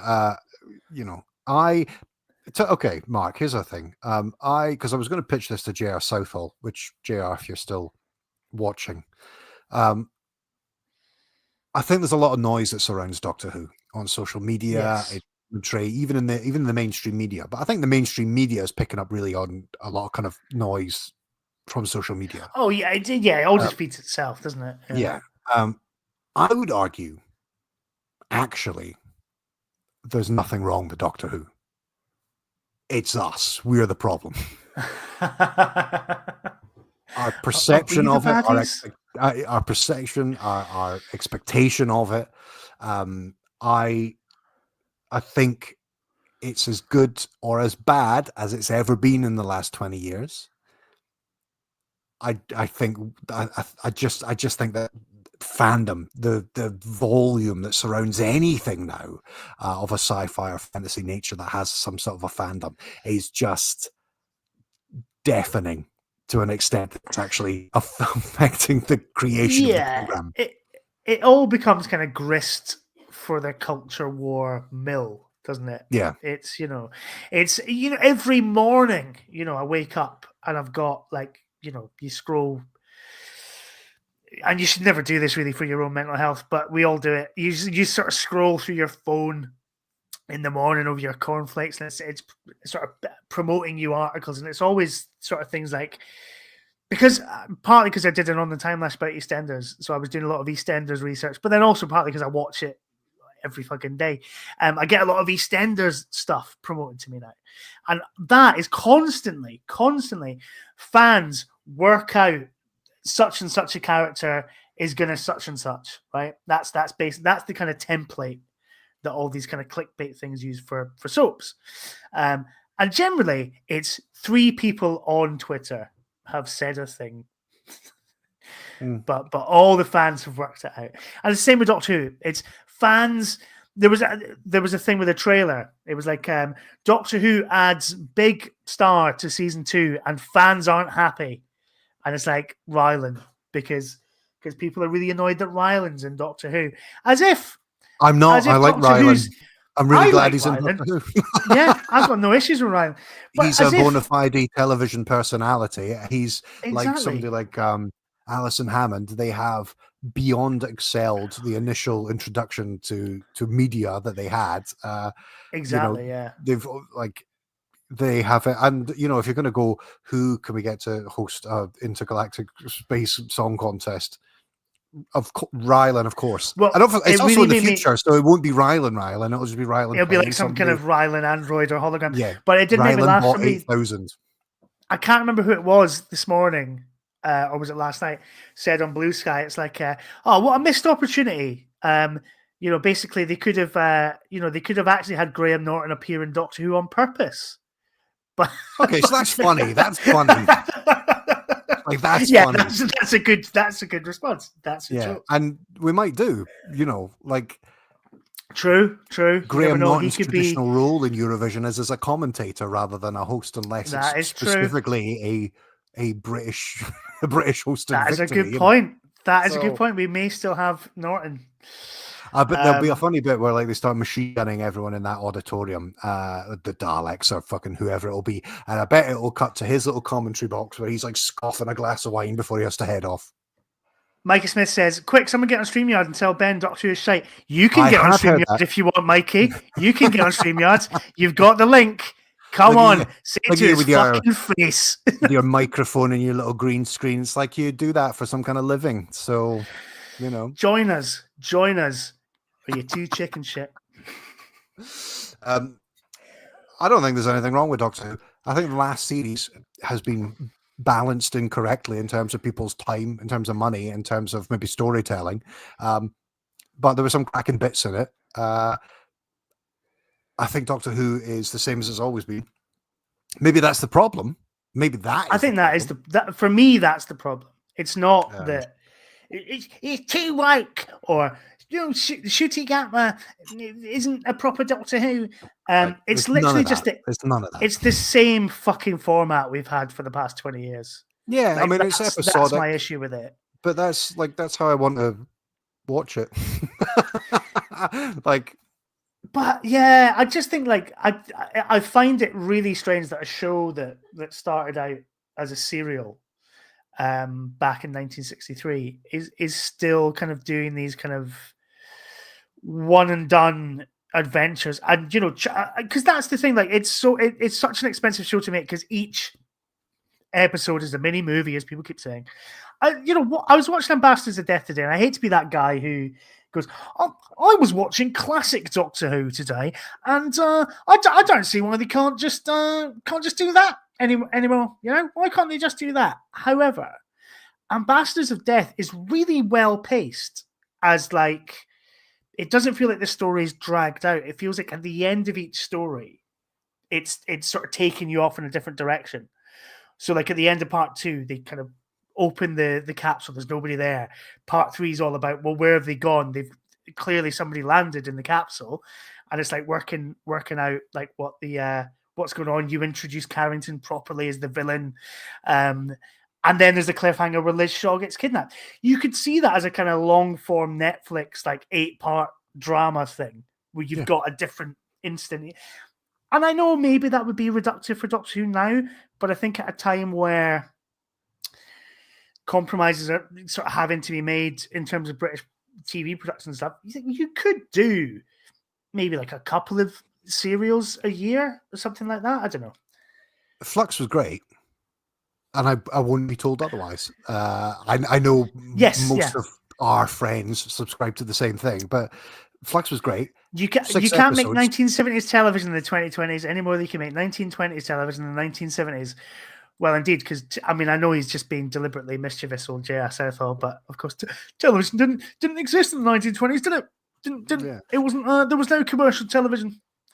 There was just a man with a burning ventriloquist dummy setting fire to a puppet's head. I mean, no, I'm not advocating. I know, you said it, but I'm not advocating going back to the way they were making it in the 1970s. But Flux was good. What if they had 12 episodes and it was 2 6-parters? Frontier in Space and Planet of the Daleks. Like, obviously, something like that. Like, I don't know. Like, I remember getting such a thrill with Flux in a way that I hadn't really been thrilled since maybe like series 2, series 3. Just going, oh fuck, that's a great cliffhanger. And by nature of it, some of the episodes are standalone adventures, kind of, and some of them are kind of like move the plot along kind of things. But it's still like even the kind of the expositionary episodes of Flux still got me. They still had me for that 45 minutes because I knew there wasn't going to be a resolution, but I'd been satisfied by the previous kind of episodes as well. I sometimes think that like the 2-parters that they serve up are a bit kind of like it's kind of just color for 45 minutes to get to a cliffhanger, and then the main event happens. And you're like, well, that's not how you tell a story across 2 parts. You got to make the first part satisfying. Of course, in and of itself. I don't know. But that was a hallmark of the first RTD era. It's not as if there's anything new. I think the thing that I find really interesting about the criticisms of the past couple of years is that every single criticism of it, you can absolutely level it the first time around. Yeah. I would say. Like you say there, the 2-parters are very much like part 1 is set up, part 2 is sort of paying off stuff that you've not really kind of had, enough to kind of really kind of pay off. And like, light entertainment stars, Rylan, things like that. It's like all of that was in the first era and you didn't have a fucking problem with it then, did you? Did you? Yeah, I mean, really? No, there was no problem. There was no problem at all. There was a few people going, "Oh, I don't like Russell T Davies as Doctor Who," but then those people suddenly, when he was announced as coming back, it's the second coming. He's going to get rid of all this, all this wokeness. What, Russell T Davies, the man that wrote Queer as Folk and Cucumber and It's a Sin, and is always banging on about politics when he accepts awards. Yeah. He's definitely gonna fuck off. I hate. If there's 2 words that have been completely robbed of any meaning or overused or just fucking used as a social hand grenade, it's gaslighting and woke. Yeah. They're just dropped into conversations without any fucking context or meaning or information behind it. And like, I don't think Doctor Who has gotten more woke than anything else on television. I think it's just giving more opportunities to people who deserve it, or writers who might be worth a go, or directors who might be worth a go, or whatever, or just production companies that want to kind of make their own stamp on their particular era. Like, I don't feel like anything is being forced down my throat. I don't feel like I'm, now as a parent, and I'm fucking sick of going on about it, but like your life does change and your perception of the world does change as what you want your child to be exposed to. And I've never looked at Doctor Who and thought, oh, you can't fucking see that. Oh, sure, yeah. If there's anything, I'm like, I don't know how to not allow him near social media when he inevitably has to have like a mobile device and has access to apps and other people's communication. Like, that's other people are the problem. Doctor Who's not the problem. Again, this is my argument. We're the problem, not us. We're great. And everyone who's watching, we're great. Yeah, everyone else is the problem. Call. If Doctor Who could only be made for the 10... Sorry, that's being optimistic. For the 6 people watching this stream. 13, apparently. 13. If Doctor Who could only be made for all us, 13.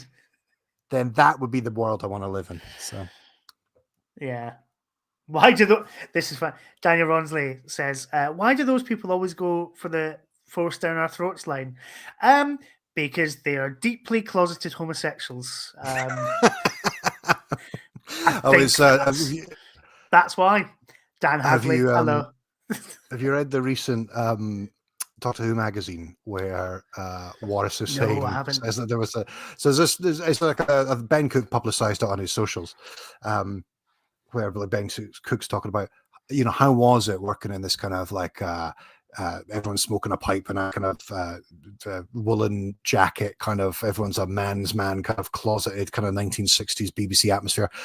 And why I was just saying this, they were all like, there was a secret cabal of homosexuals all over the BBC. Like all of that was front.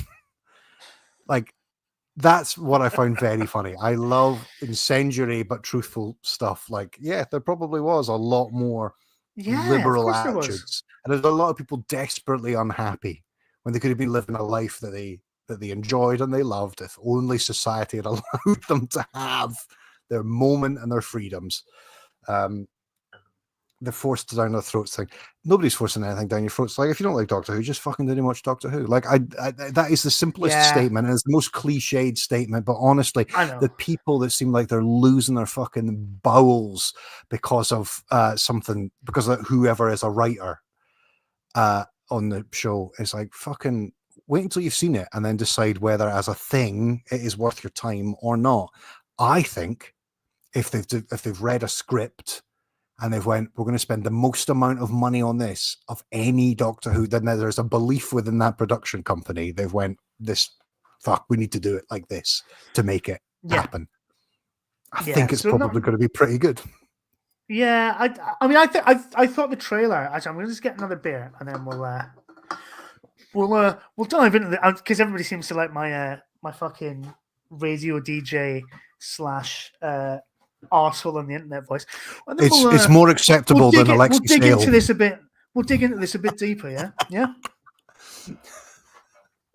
Well, now I have to vamp on the internet to myself. So let's have a look. I can see Mark there. And he's got a Captain Scarlet box set. So I was just checking out your stuff on. That's all right. I didn't know you had a Captain Scarlet box set. I was just admiring that. I do. Yeah. On DVD, I noticed they're bringing out Thunderbirds on Blu-ray again. Anyway, that's kind of boring, isn't it? But I thought the trailer kind of doesn't need the Blu-ray treatment. Like, it already looks good. I thought the trailer looks. Oh yeah, let's talk about the trailer. That looked great. Looks pretty good. It looks like, because obviously they've had a lot more time on pre-production, I think, with this series because they kind of filmed them back to back. And it looks like it's paid off. Like it looks like they've gone proper ambitious with it because they've double banked them and they know that they can, I suppose, give the time to polishing up the kind of, because it all seems to be the general premise of the next series is that they can't get to 2025. Yeah. So they're kind of like whenever they get to Earth, it's like in the past, or they just end up on alien planets or like in space. And it looks kind of fun and quite ambitious, and I'm kind of up for it again. As Camera Obscura sang, well, I'll paraphrase. Yes, Russell, I am ready to be heartbroken once again, when it inevitably doesn't pay off. But I was like properly like, yeah, man, this is going to be fun. I love when Doctor Who is actually on. I think going back to what I was saying about there's nothing wrong with Doctor Who. I love it when it's actually on. And I think that's been the thing that's been so kind of like fluctuating since probably about Tenet left and those specials. I love that kind of, you're halfway through a series. You've had a couple of episodes, some spectacular, some not so. You've had a good like WhatsApp chat with your pals, and there's like still the promise of the future. And you're just, I don't know, walking about doing stuff on a Wednesday, knowing that you've had some Doctor Who. There's some Doctor Who still to come. And it's a great feeling. And it has been a great feeling for the last 20 years.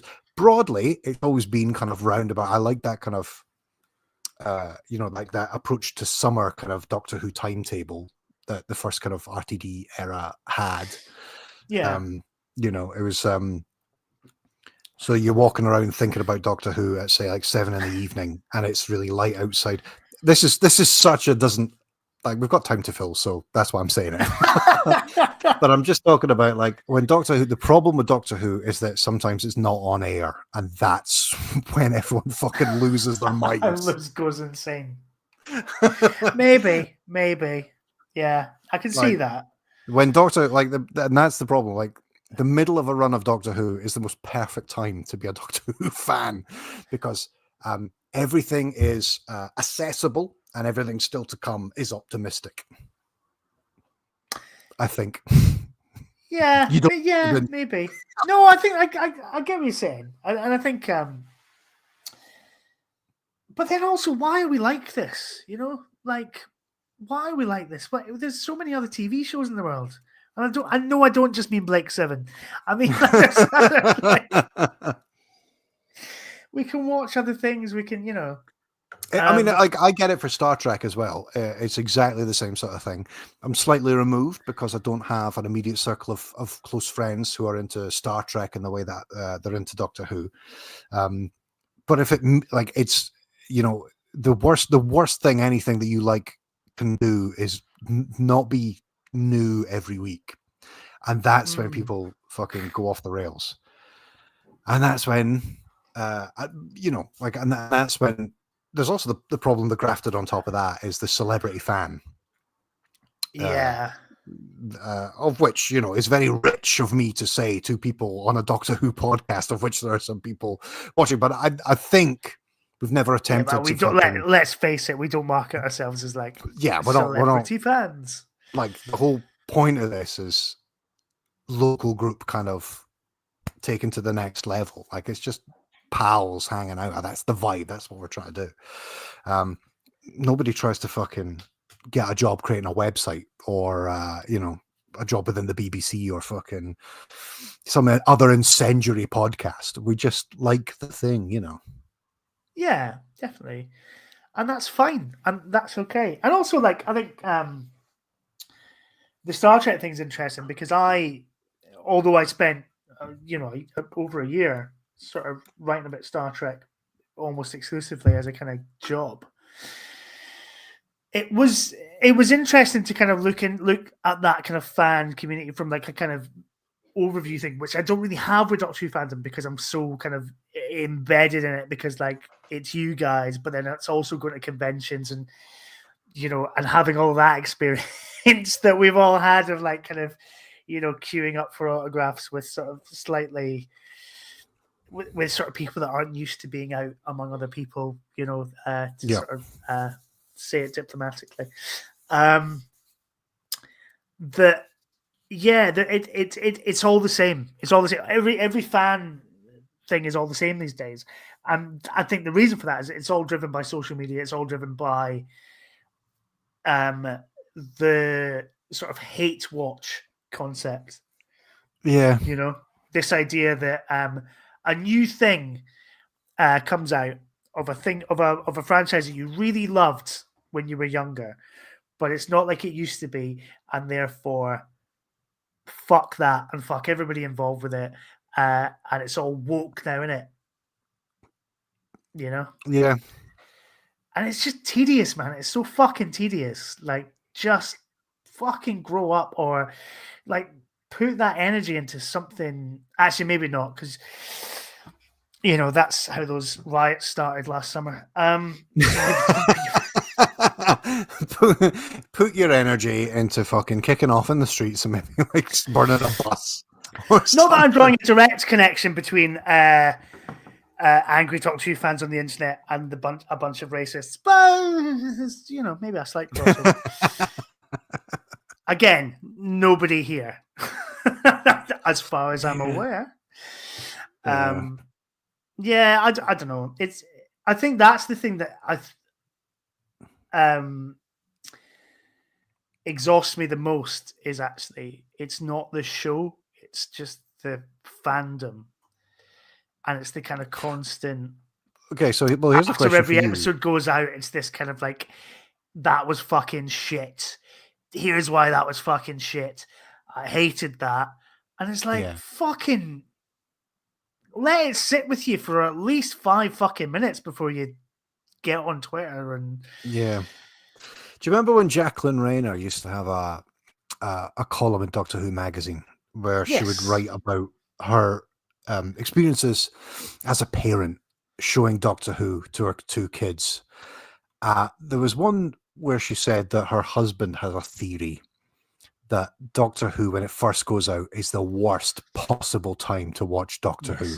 Like any given Doctor Who episode has to have maybe about 2 to 3, maybe 5 years of being out in the wild before anyone looks at it properly.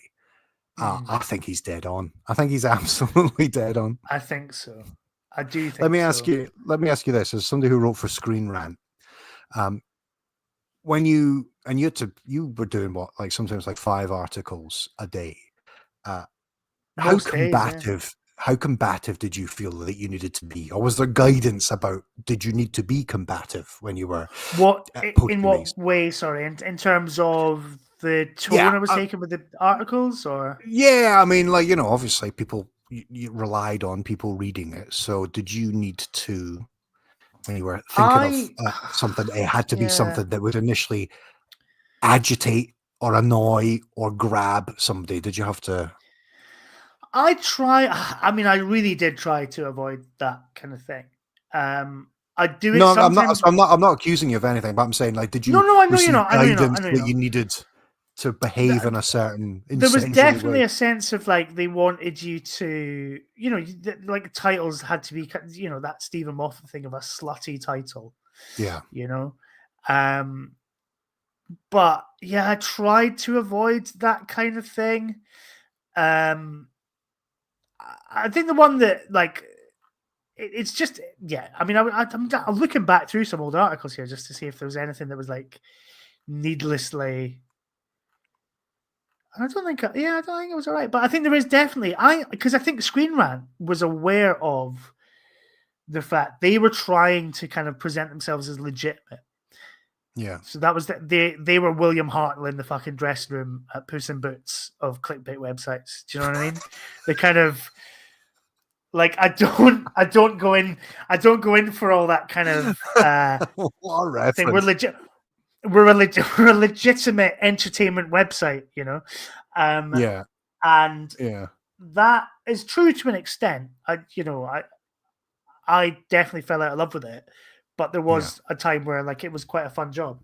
But and there would be times where you would pitch a title, and maybe, like, or an article, and maybe you hadn't quite joined the dots with the title you'd come up with and the body of the article that you wanted to write.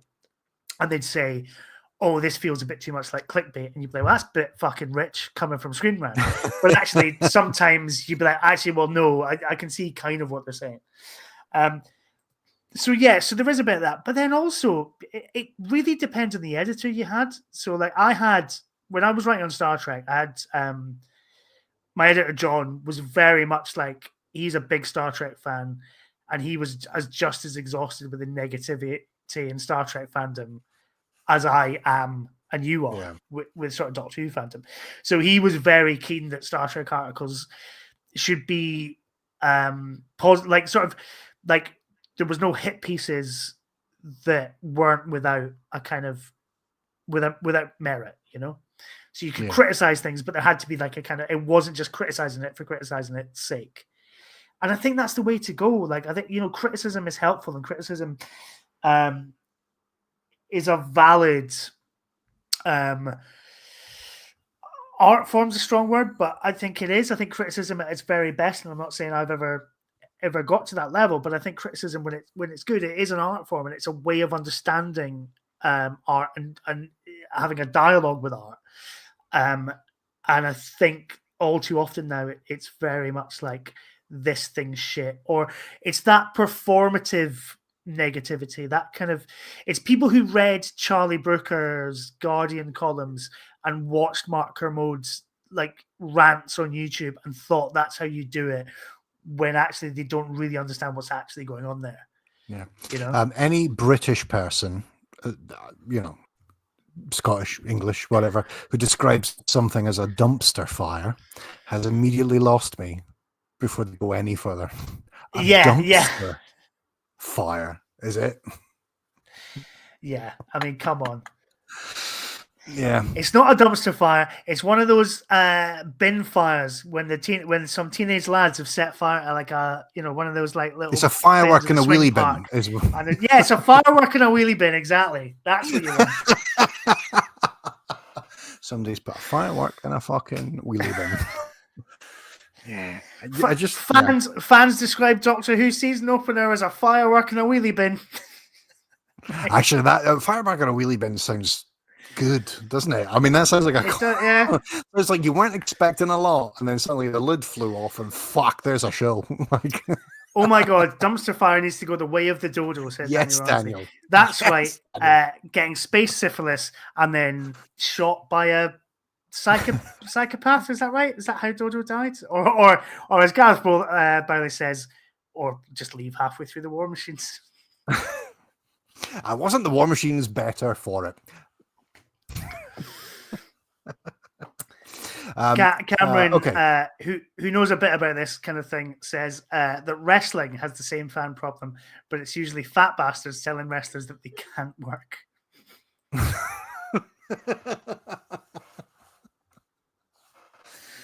Okay, I mean, it's like it's endemic in everything. Like, if you like a thing, you're moved to hate it for some reason. I know I've been on other podcasts and stuff and been vocal about certain things, but I think what I'm good at is, whilst I've been upfront about things that I've hated, the moment I've seen them, I think I've definitely softened after a couple of months worth of it being around. Fucking hated the Timeless Children kind of idea, and I can probably live with it now. Hated Space Babies. I won't ever watch it again, but like, I won't ever watch it again. Yes, like, you fucking will. Yes, you fucking will. Oh, well, maybe I don't. On the Time Lash, The Next Generation. I'll tell you what I might do. If we've got to do On the Time Lash for it, maybe I'll just read I mean, they deemed it good enough to give it a Target novelization, so maybe I'll just go that, and then I'll get all the hidden shit. They did that. I'll find out all the deeper stuff that for some reason didn't make it into the episode, but made it worthwhile. A collection of prose pages. I have to watch Space Babies for a podcast I'm doing in 2 weeks' time. And I thought, actually, to be honest, I have my issues with Space Babies at the time, but I wrote a fairly positive review of it for What Culture, because I thought there's elements of it I think are very good. There are also elements of it that I think, who is this show for in 2024? Because I don't think it's the young children that Russell T Davies seems to think it's for, but then is also making it really scary, like, as well. Like, it's like it's Alien meets fucking Muppet Babies, and it's like, yeah, sure, Doctor Who does that kind of thing all the time, but also it really struggles to balance that tone. Yeah. Space Babies is, on balance, I don't think it's very good. I don't like it. Exactly. That's fair enough. But everything I hated about Space Babies was on me. Like, it was on my shit. That's what there's, you can take it or leave it. And then there's the amplified fucking house of hatred I built on top of that. And that was entirely my own stuff. Yeah. What did Gareth say there? Gareth said that his 4-year-old adored Space Babies, so that's okay. So that's good, cool. And J.R. Southall says that his 10-year-old loved it too. So I mean, who the fuck are we, old men on the internet, on a Tuesday night? Literally, we literally are. Like, come on. Yeah. Now, I don't think it should have been that. I mean, it's not just a 10-year-old's show. It's not just a 4-year-old show. It is, for us as well. Yeah. But like that, but that's entirely on me that I had a problem with Space Babies. Because then I liked a lot of other stuff in that series as well. And that was for me. And, I think there was just a lot of production issues that made this the most, rallied against kind of series of Doctor Who for quite a while. Yeah. It's just, I think I come back to the fact that I think if it had been a mid-series episode, it'd probably be all right. You probably would have just forgotten about it. And you wouldn't have been as angry. I think because it was a series opener. I don't know. Yeah, anyway, we're not here to relitigate Space Babies. We're going to do that when we come back to it on the Time Lash. Yeah. in years to come. Yeah. Well, in probably a year to come. Do we want? Okay, I mean, I want to get. Yeah. What are we? 9:30. Yeah. I do want. Do I do want. Do you want another Degsies? What is it game? Absolutely. So I've got one for you, definitely. So yes. Okay, How do you want to do it? All right. I'll go first. Well, You I go went first. first last time, so you can go first this time. So I'll give you Okay. your category, which is in the home. In the home. In the home. 20 questions. So Starting now. I'm immediately actually keep time. thinking. I'm immediately thinking Dalek bottle opener, Dalek pizza cutter. I don't know if you're going to get this, but it is a good item. It's a good, we'll say. In the home. Okay, sure. Doctor Who has marketed everything. Like I could for the 20 questions, I could just name things. I think it might be Dalek shower curtain or Doctor Who shower curtain. It's true. TARDIS soap dispenser. Oh yeah, the okay. TARDIS soap dispenser. Okay. All right. Okay. Okay. Let's then start with what room it might be. Is it for the kitchen? No, I wouldn't say no. so. Okay. You kind of pause there, like you were having to think about it. So, was it for the bathroom? No. Okay. Was it for the living room? Yes, I would say that this would be the primary location for such an item. Primary location. Okay. Okay. So primary location. So the living room. So what's in the living room? Television, radio, lamps. Okay. Is it a soft furnishing? No. Is it a media device? No.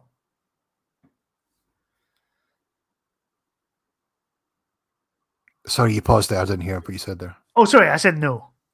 You said no. Okay, so no media device. Is it artwork? No. Is it? Okay, so it's in the living room. It's not artwork. It's not a media device. What else would be? Is it? Do you? I don't. Artwork. We're talking right. Artwork. We're talking about something you would hang on the wall, right? Yeah. Like, is it? Yeah. Right. Okay. So no, it's not. But it does have a design element, so that's why I was kind of like, but okay. Is it? Is it?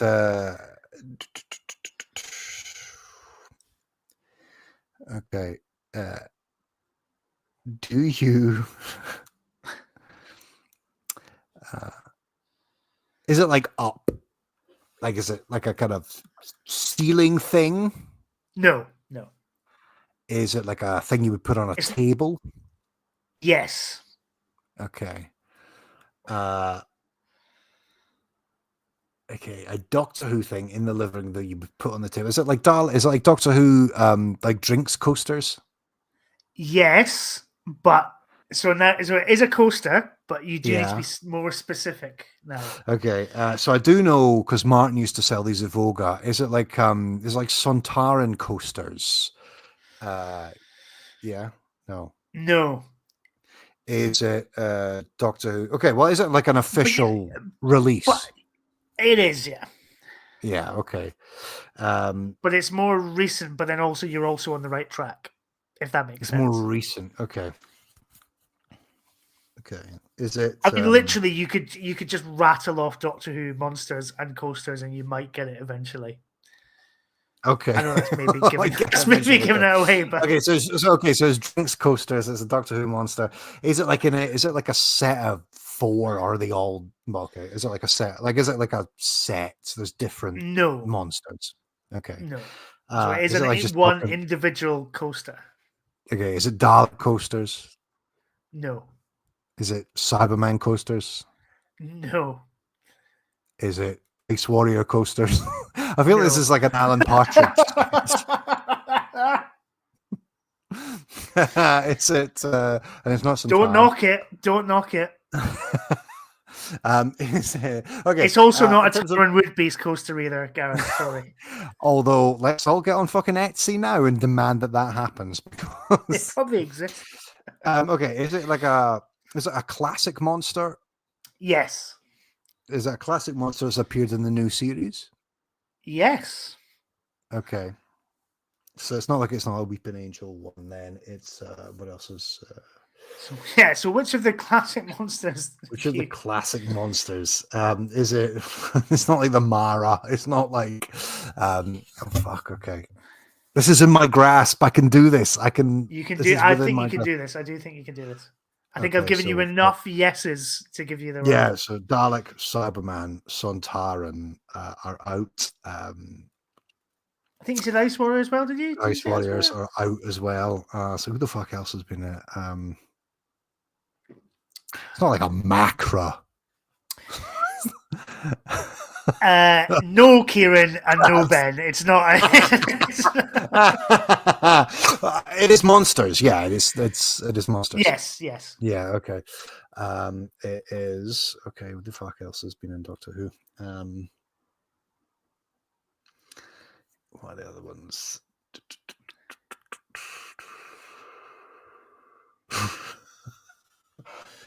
Oh, I'm struggling here. This is the thing. Camera on you. You suddenly this shows the metal of a Doctor Who fan right here. Autons. Oh, season 7. Brilliant. Yeah. Is that an Autons fucking No, it's coasters? not. It's not. Oh, season 7. You fucking prick. Is it a Silurian or a Sea Devil? That's two different things, isn't it? Is it a Silurian? Well, that's two questions, and yes to the second one. It is a Sea Devil coaster. From the Doctor Who flashback collection, which is so that's it. That's it there. I would assume if it's anything like the Mara jumper that I've got, you can probably get that. Brilliant. A jumper, a t-shirt, a fucking greetings card, basically for the 60th, and it's still going. The BBC just got like a lot of stylized artwork of like Doctor Who monsters, and yeah, just put them on jumpers, t-shirts, coasters, mugs. So yeah, there you go. Do you know what I saw the other day? I was in Forbidden Planet in Newcastle, and they had mugs that they're just a bog standard mug, but it had different Dalek bump designs on each one. And I was like, that's kind of nice. So you would have like the gold, you'd have the silver and the blue bumps. You would have like the gold and the bronze, and you'd have like the white and gold and stuff. Like cheap tap, like absolutely cheap fucking tap. But I was like, that's kind of a nice take. I've always I loved those mugs that had the kind of the comic book kind of. There was a Tom Baker mug, Peter Davison, John Pertwee, Sylvester McCoy. Kind of just like a comic book take of like promotional pictures. Never got the Tom Baker one. Was never able to find it, but I got the other ones from the Who shop when I lived in London. Nice. I got a mug that was like those old British Railway posters. Yeah, it was like Gallifrey. Loved it. It's nice mug. Loved it. I regularly drink my Lemsip out of it. You don't strike me as a Lemsip man. Well, only when I have a cold. which I feel one coming on. So I've had 1 or 2 Lemsips today. I can tell you. I'm not surprised. That fucking how's your immune system standing up to that fucking Pertwee's arse pummeler or whatever it was called? Pertwee's arse pummeler. So try and set it on fire again.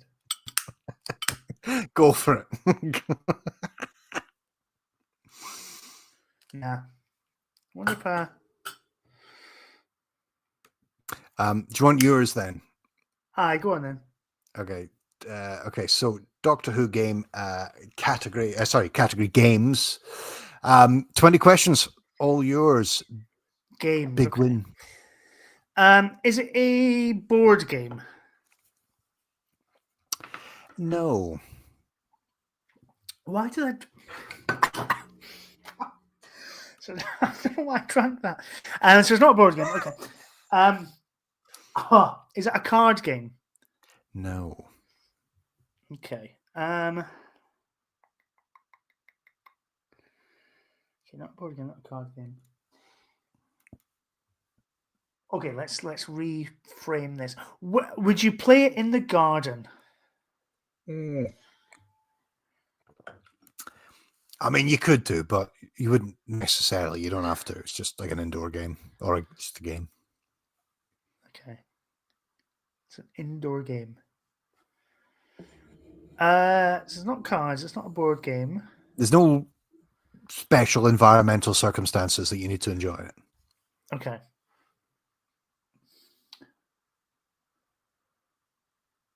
Does it...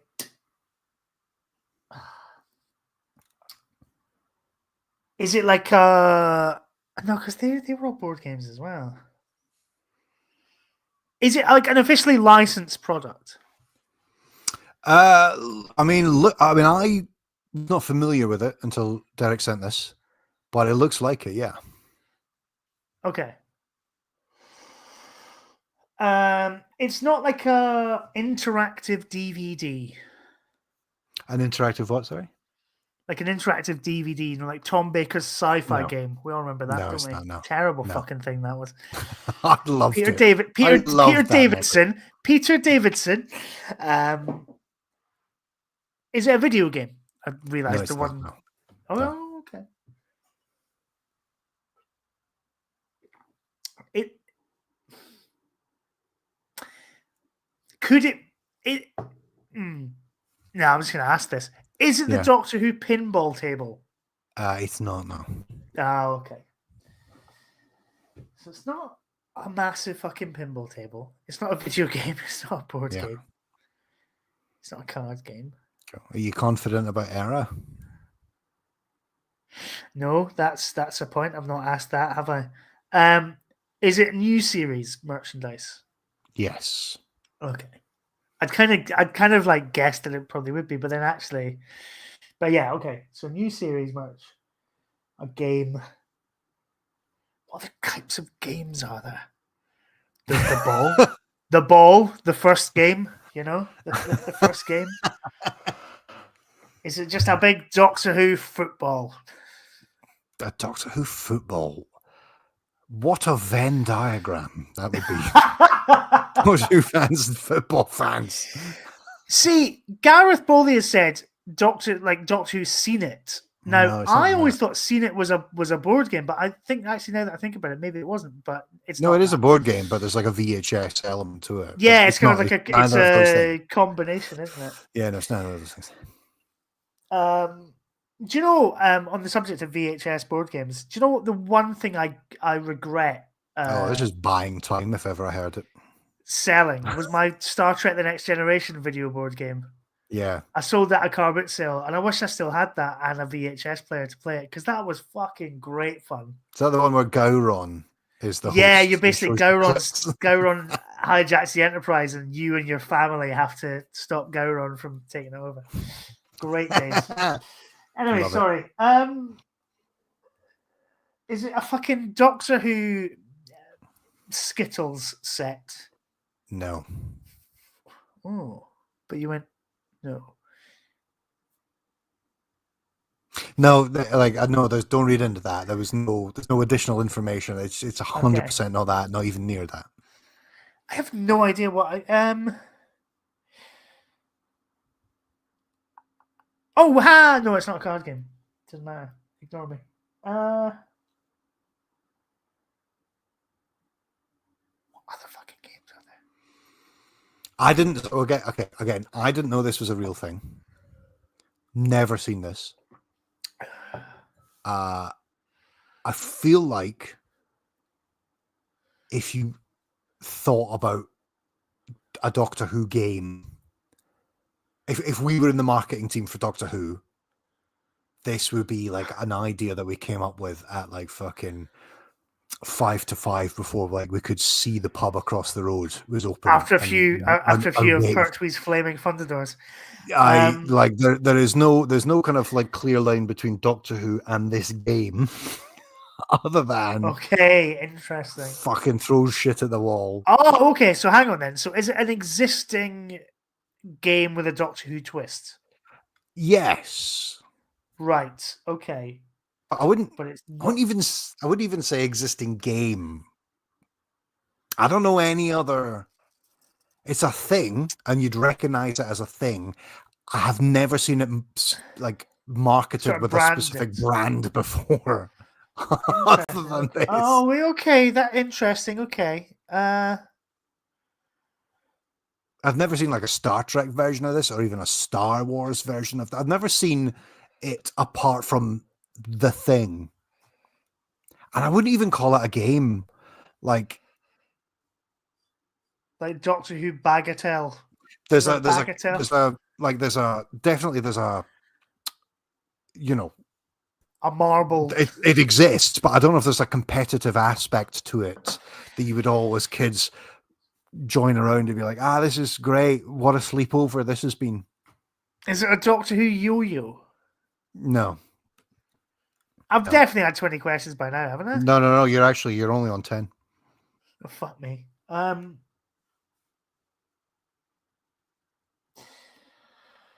Doctor Who Kerplunk. No. What is it like Moffat era? No. So it's Davies era. Yes. Like first Davies era. Yes.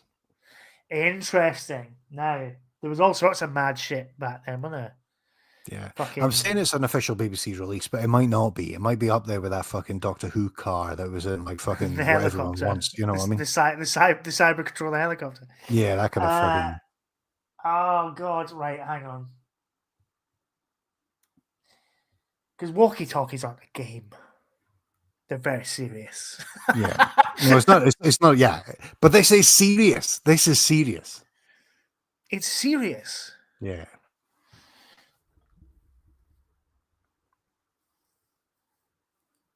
There's a key element that you've not asked about.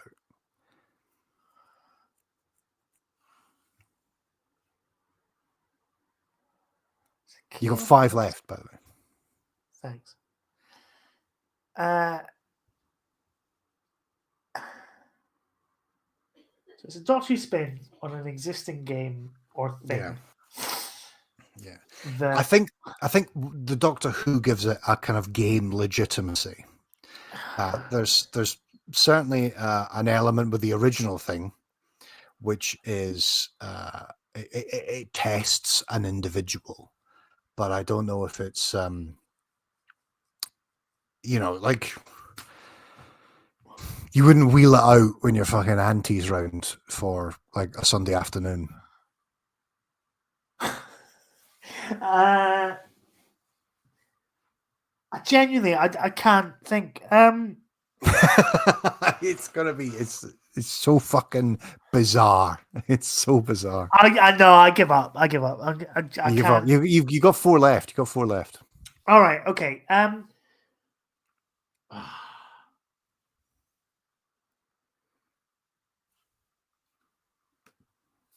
No, I genuinely, my mind has gone completely blank. Fair enough. It's a Doctor Who exterminate buzzwire game, right? You know the fucking right, yeah, the little like, but it's in the shape of a Dalek, and it's sorry, I'm not controlling tonight's show. You've got the ability to screen share, but have a look at it. The Doctor Who exterminate buzzwire game, and it's like just a pattern around a Dalek where you've got to try and coax a hoop up so you don't fucking hit an electrical wire. Coax a hoop up. Right, hang on. Let me share my screen. I'm right. Nobody's ever had that as just like a charming game, like for friends to play. Like it's always a fucking science festival. Yeah, not as far as I. Yeah, I've only ever seen it as All right, hang on. And then they put a Doctor Who thing on it and a Dalek, and suddenly it's a, fun household item. So that's there. That's it there. And so look, so you just have to it's like an electrical wire. That's mad, isn't it? Like, yeah, it's just it's not even in the shape of a Dalek. It's just got a Dalek, a picture of a Dalek. It's got a in picture the of a dog, and a center kind of of the. sci-fi-esque kind of pattern around about. That's bizarre. This is what I love about this game. It's not so much the fact that I always get it wrong. It's the eventual payoff where you see what the item is, and you're like, I have no idea that thing existed until now. No idea that existed, and It's the got key thing you didn't wires ask and was scenes. there like an electrical or a Yes, I see what you mean elements now. to the Yeah, thing. God, that's bizarre. And now I My see hair's it, gone a bit mad. I want it, And the thing is, like, I say it's game, but look down at the bottom, it says 1+ player, and it's like, no, it's just one player. Like it's just... I mean, yeah. Well, no, because you could do that thing, can you? When it buzzes, you give it the thing to somebody else, and they try it, and then they buzz. Oh, back your turn. But who does that? Hours of fun. Hours of fun. Daniel says the kid looks well pleased with it, doesn't he? Just. Hey, I mean, also that kid needs to eat some vegetables because, like, he's very pale. Skin. And you don't want to electrocute a Dalek's balls. No, you don't. I can see why Space Babies appeal to you.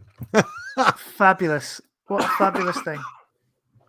It is. Sorry, I had a coffee. Well, there you go.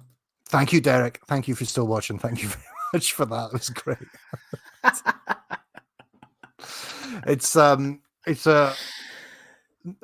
I have been trying to look for remember the original vanilla releases of Series 1 of Doctor Who on DVD. Oh yeah. Remember before there was the box set. Remember there was the massive TARDIS box set.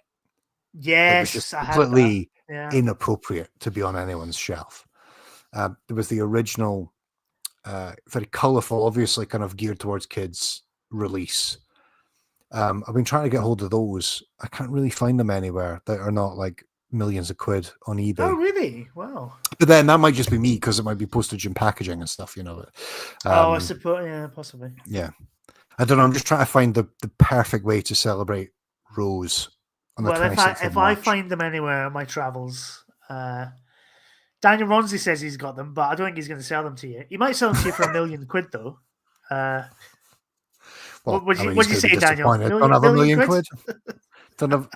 I say 2 million, but Daniel, you're still getting none of that money because I don't. Says I'll send you a copy. Send you a copy, but I don't know what that means. Sure, okay, brilliant. I mean, the thing is, like, I'm saying this.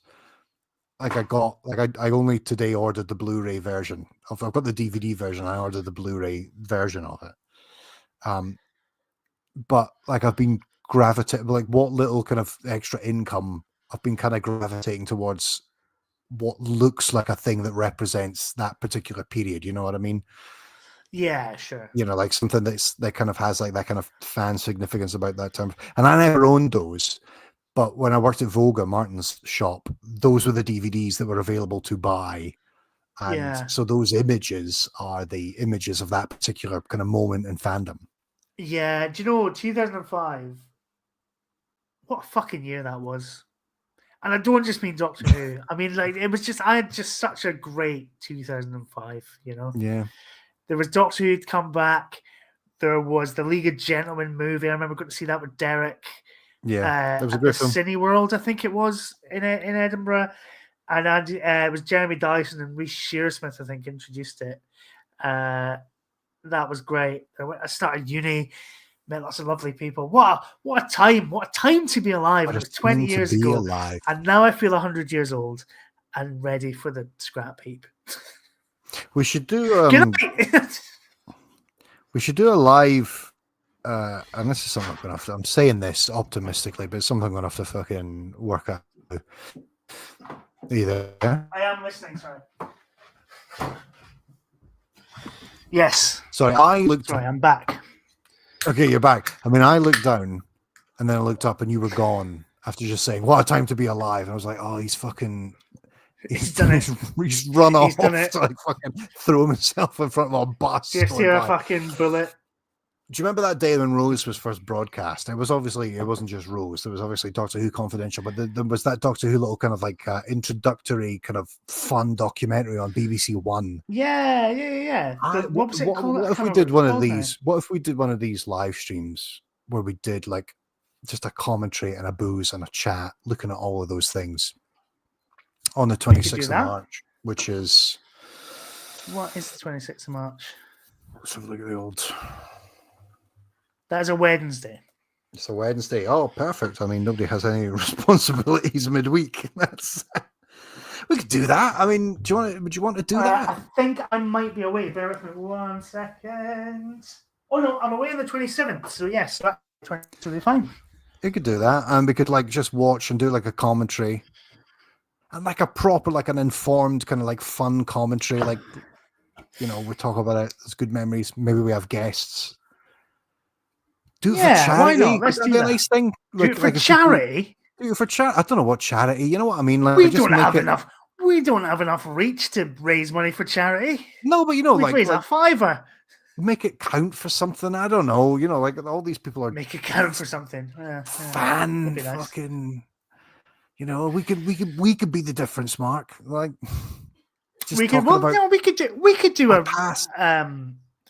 So what would we do then? How would we? Well, I mean, this is something we can work out. But so what is the next thing we're going to announce right now?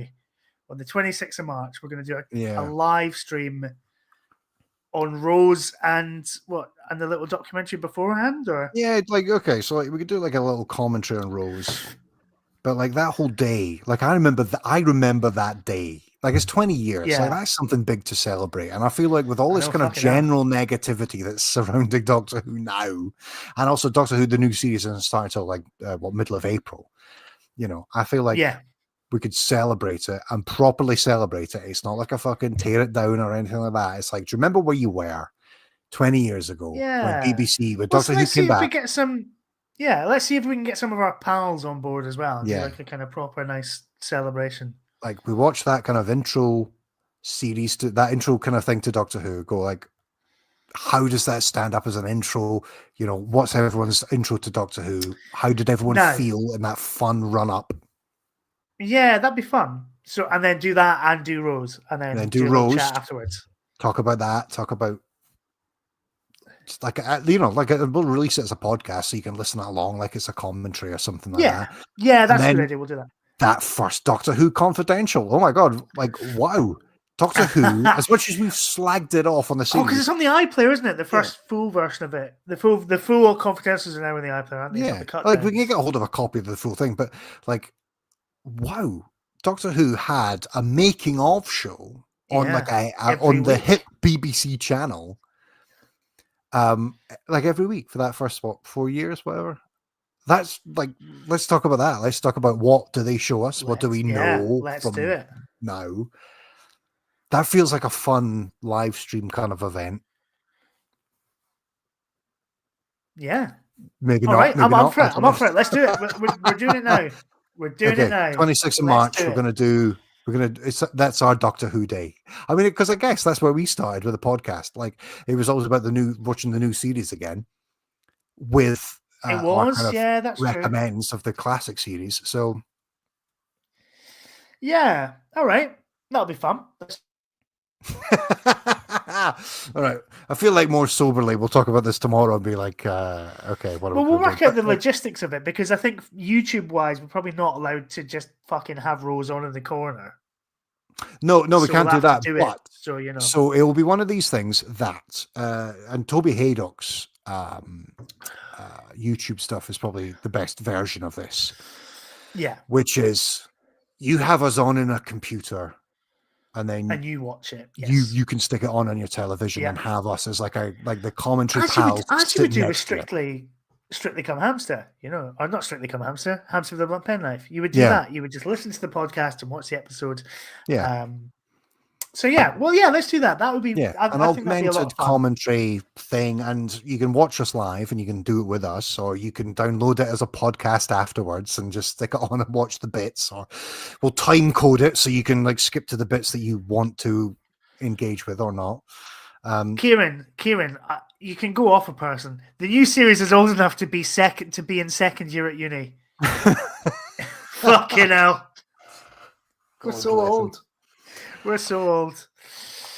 No, So sorry, Kieran. Are you saying that it's second year at uni for you as well? In which case, that's the same age as No. us. I think it's just saying the second series because it's almost 20 years old now. The new Oh, series is right. 20 years old, so it can be. Okay. Yeah. Sure. Yeah. But yeah, I'd like to do something celebratory rather than kind of wait for the kind of fucking Disney axe to fall. Yeah. If indeed All it right. does. Well, let's do that. Yeah. Cool. Let's do that. That'd be good. I'm up for that. Okay. Lovely. Well, research a bunch of other kind of Doctor Who actors and their fucking bizarro cocktails. Yes, I'll see if Christopher Eccleston's got a cocktail on the go, but I think it's just arguing with a catering trolley and then getting thrown off a train. That was him, wasn't it? Yeah. I can't remember. Yeah. No, he did do. Yeah, he did that. Which, how did that happen? What was on that trolley that you fucking lost your mind over? Or was it just that they were in the way and he couldn't get past? And he was, I bet he was one of those guys that went to the bathroom and they were just doing their job. And he was like, I need to get back from the bathroom because he felt self-conscious that people clocked it was him. The longer he was standing in the aisle, the more likely people would be like, oh, that's Doctor Who. Doctor Who's on the aisle. Yeah, probably. And people were just like, I need a sandwich. I want a cup of coffee. Like, nobody was doing it deliberately, Chris. You just have a degree of notoriety that means you can't travel standard class. Like just another little positive thing to end on. I'm really fucking looking forward to those Big Finish audios that he's doing with Billy Piper. The Chris and Billy ones. Yeah, definitely. Yeah. Very excited. And that's it. If you don't like the current Doctor Who, there's fucking shitloads of Doctor Who that you've not seen or heard before that you can just go back to. It's fine. Everything's fine. And like, I know you and Richie, and it would be nice to get like an update, like a proper update of what you're thinking about, like your and Richie's film about the wilderness. It would be nice to get an update, and I feel like I'm the one that's I feel like I'm the one that's holding it back. But yes, we've got a plan for it. We definitely have a plan for it. So yes, we'll see. Yeah. But the wilderness years, the first time around. It's not going to be the wilderness years. It's going to be the fucking, oh my God, now I've got time to catch up years with all the other Doctor Who stuff. Yeah. I know, God. Like, this is your chance now to pick a side.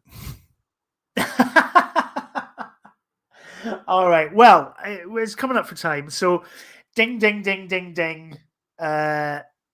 Start making your way to the doors. We'll be back on the 26th of March.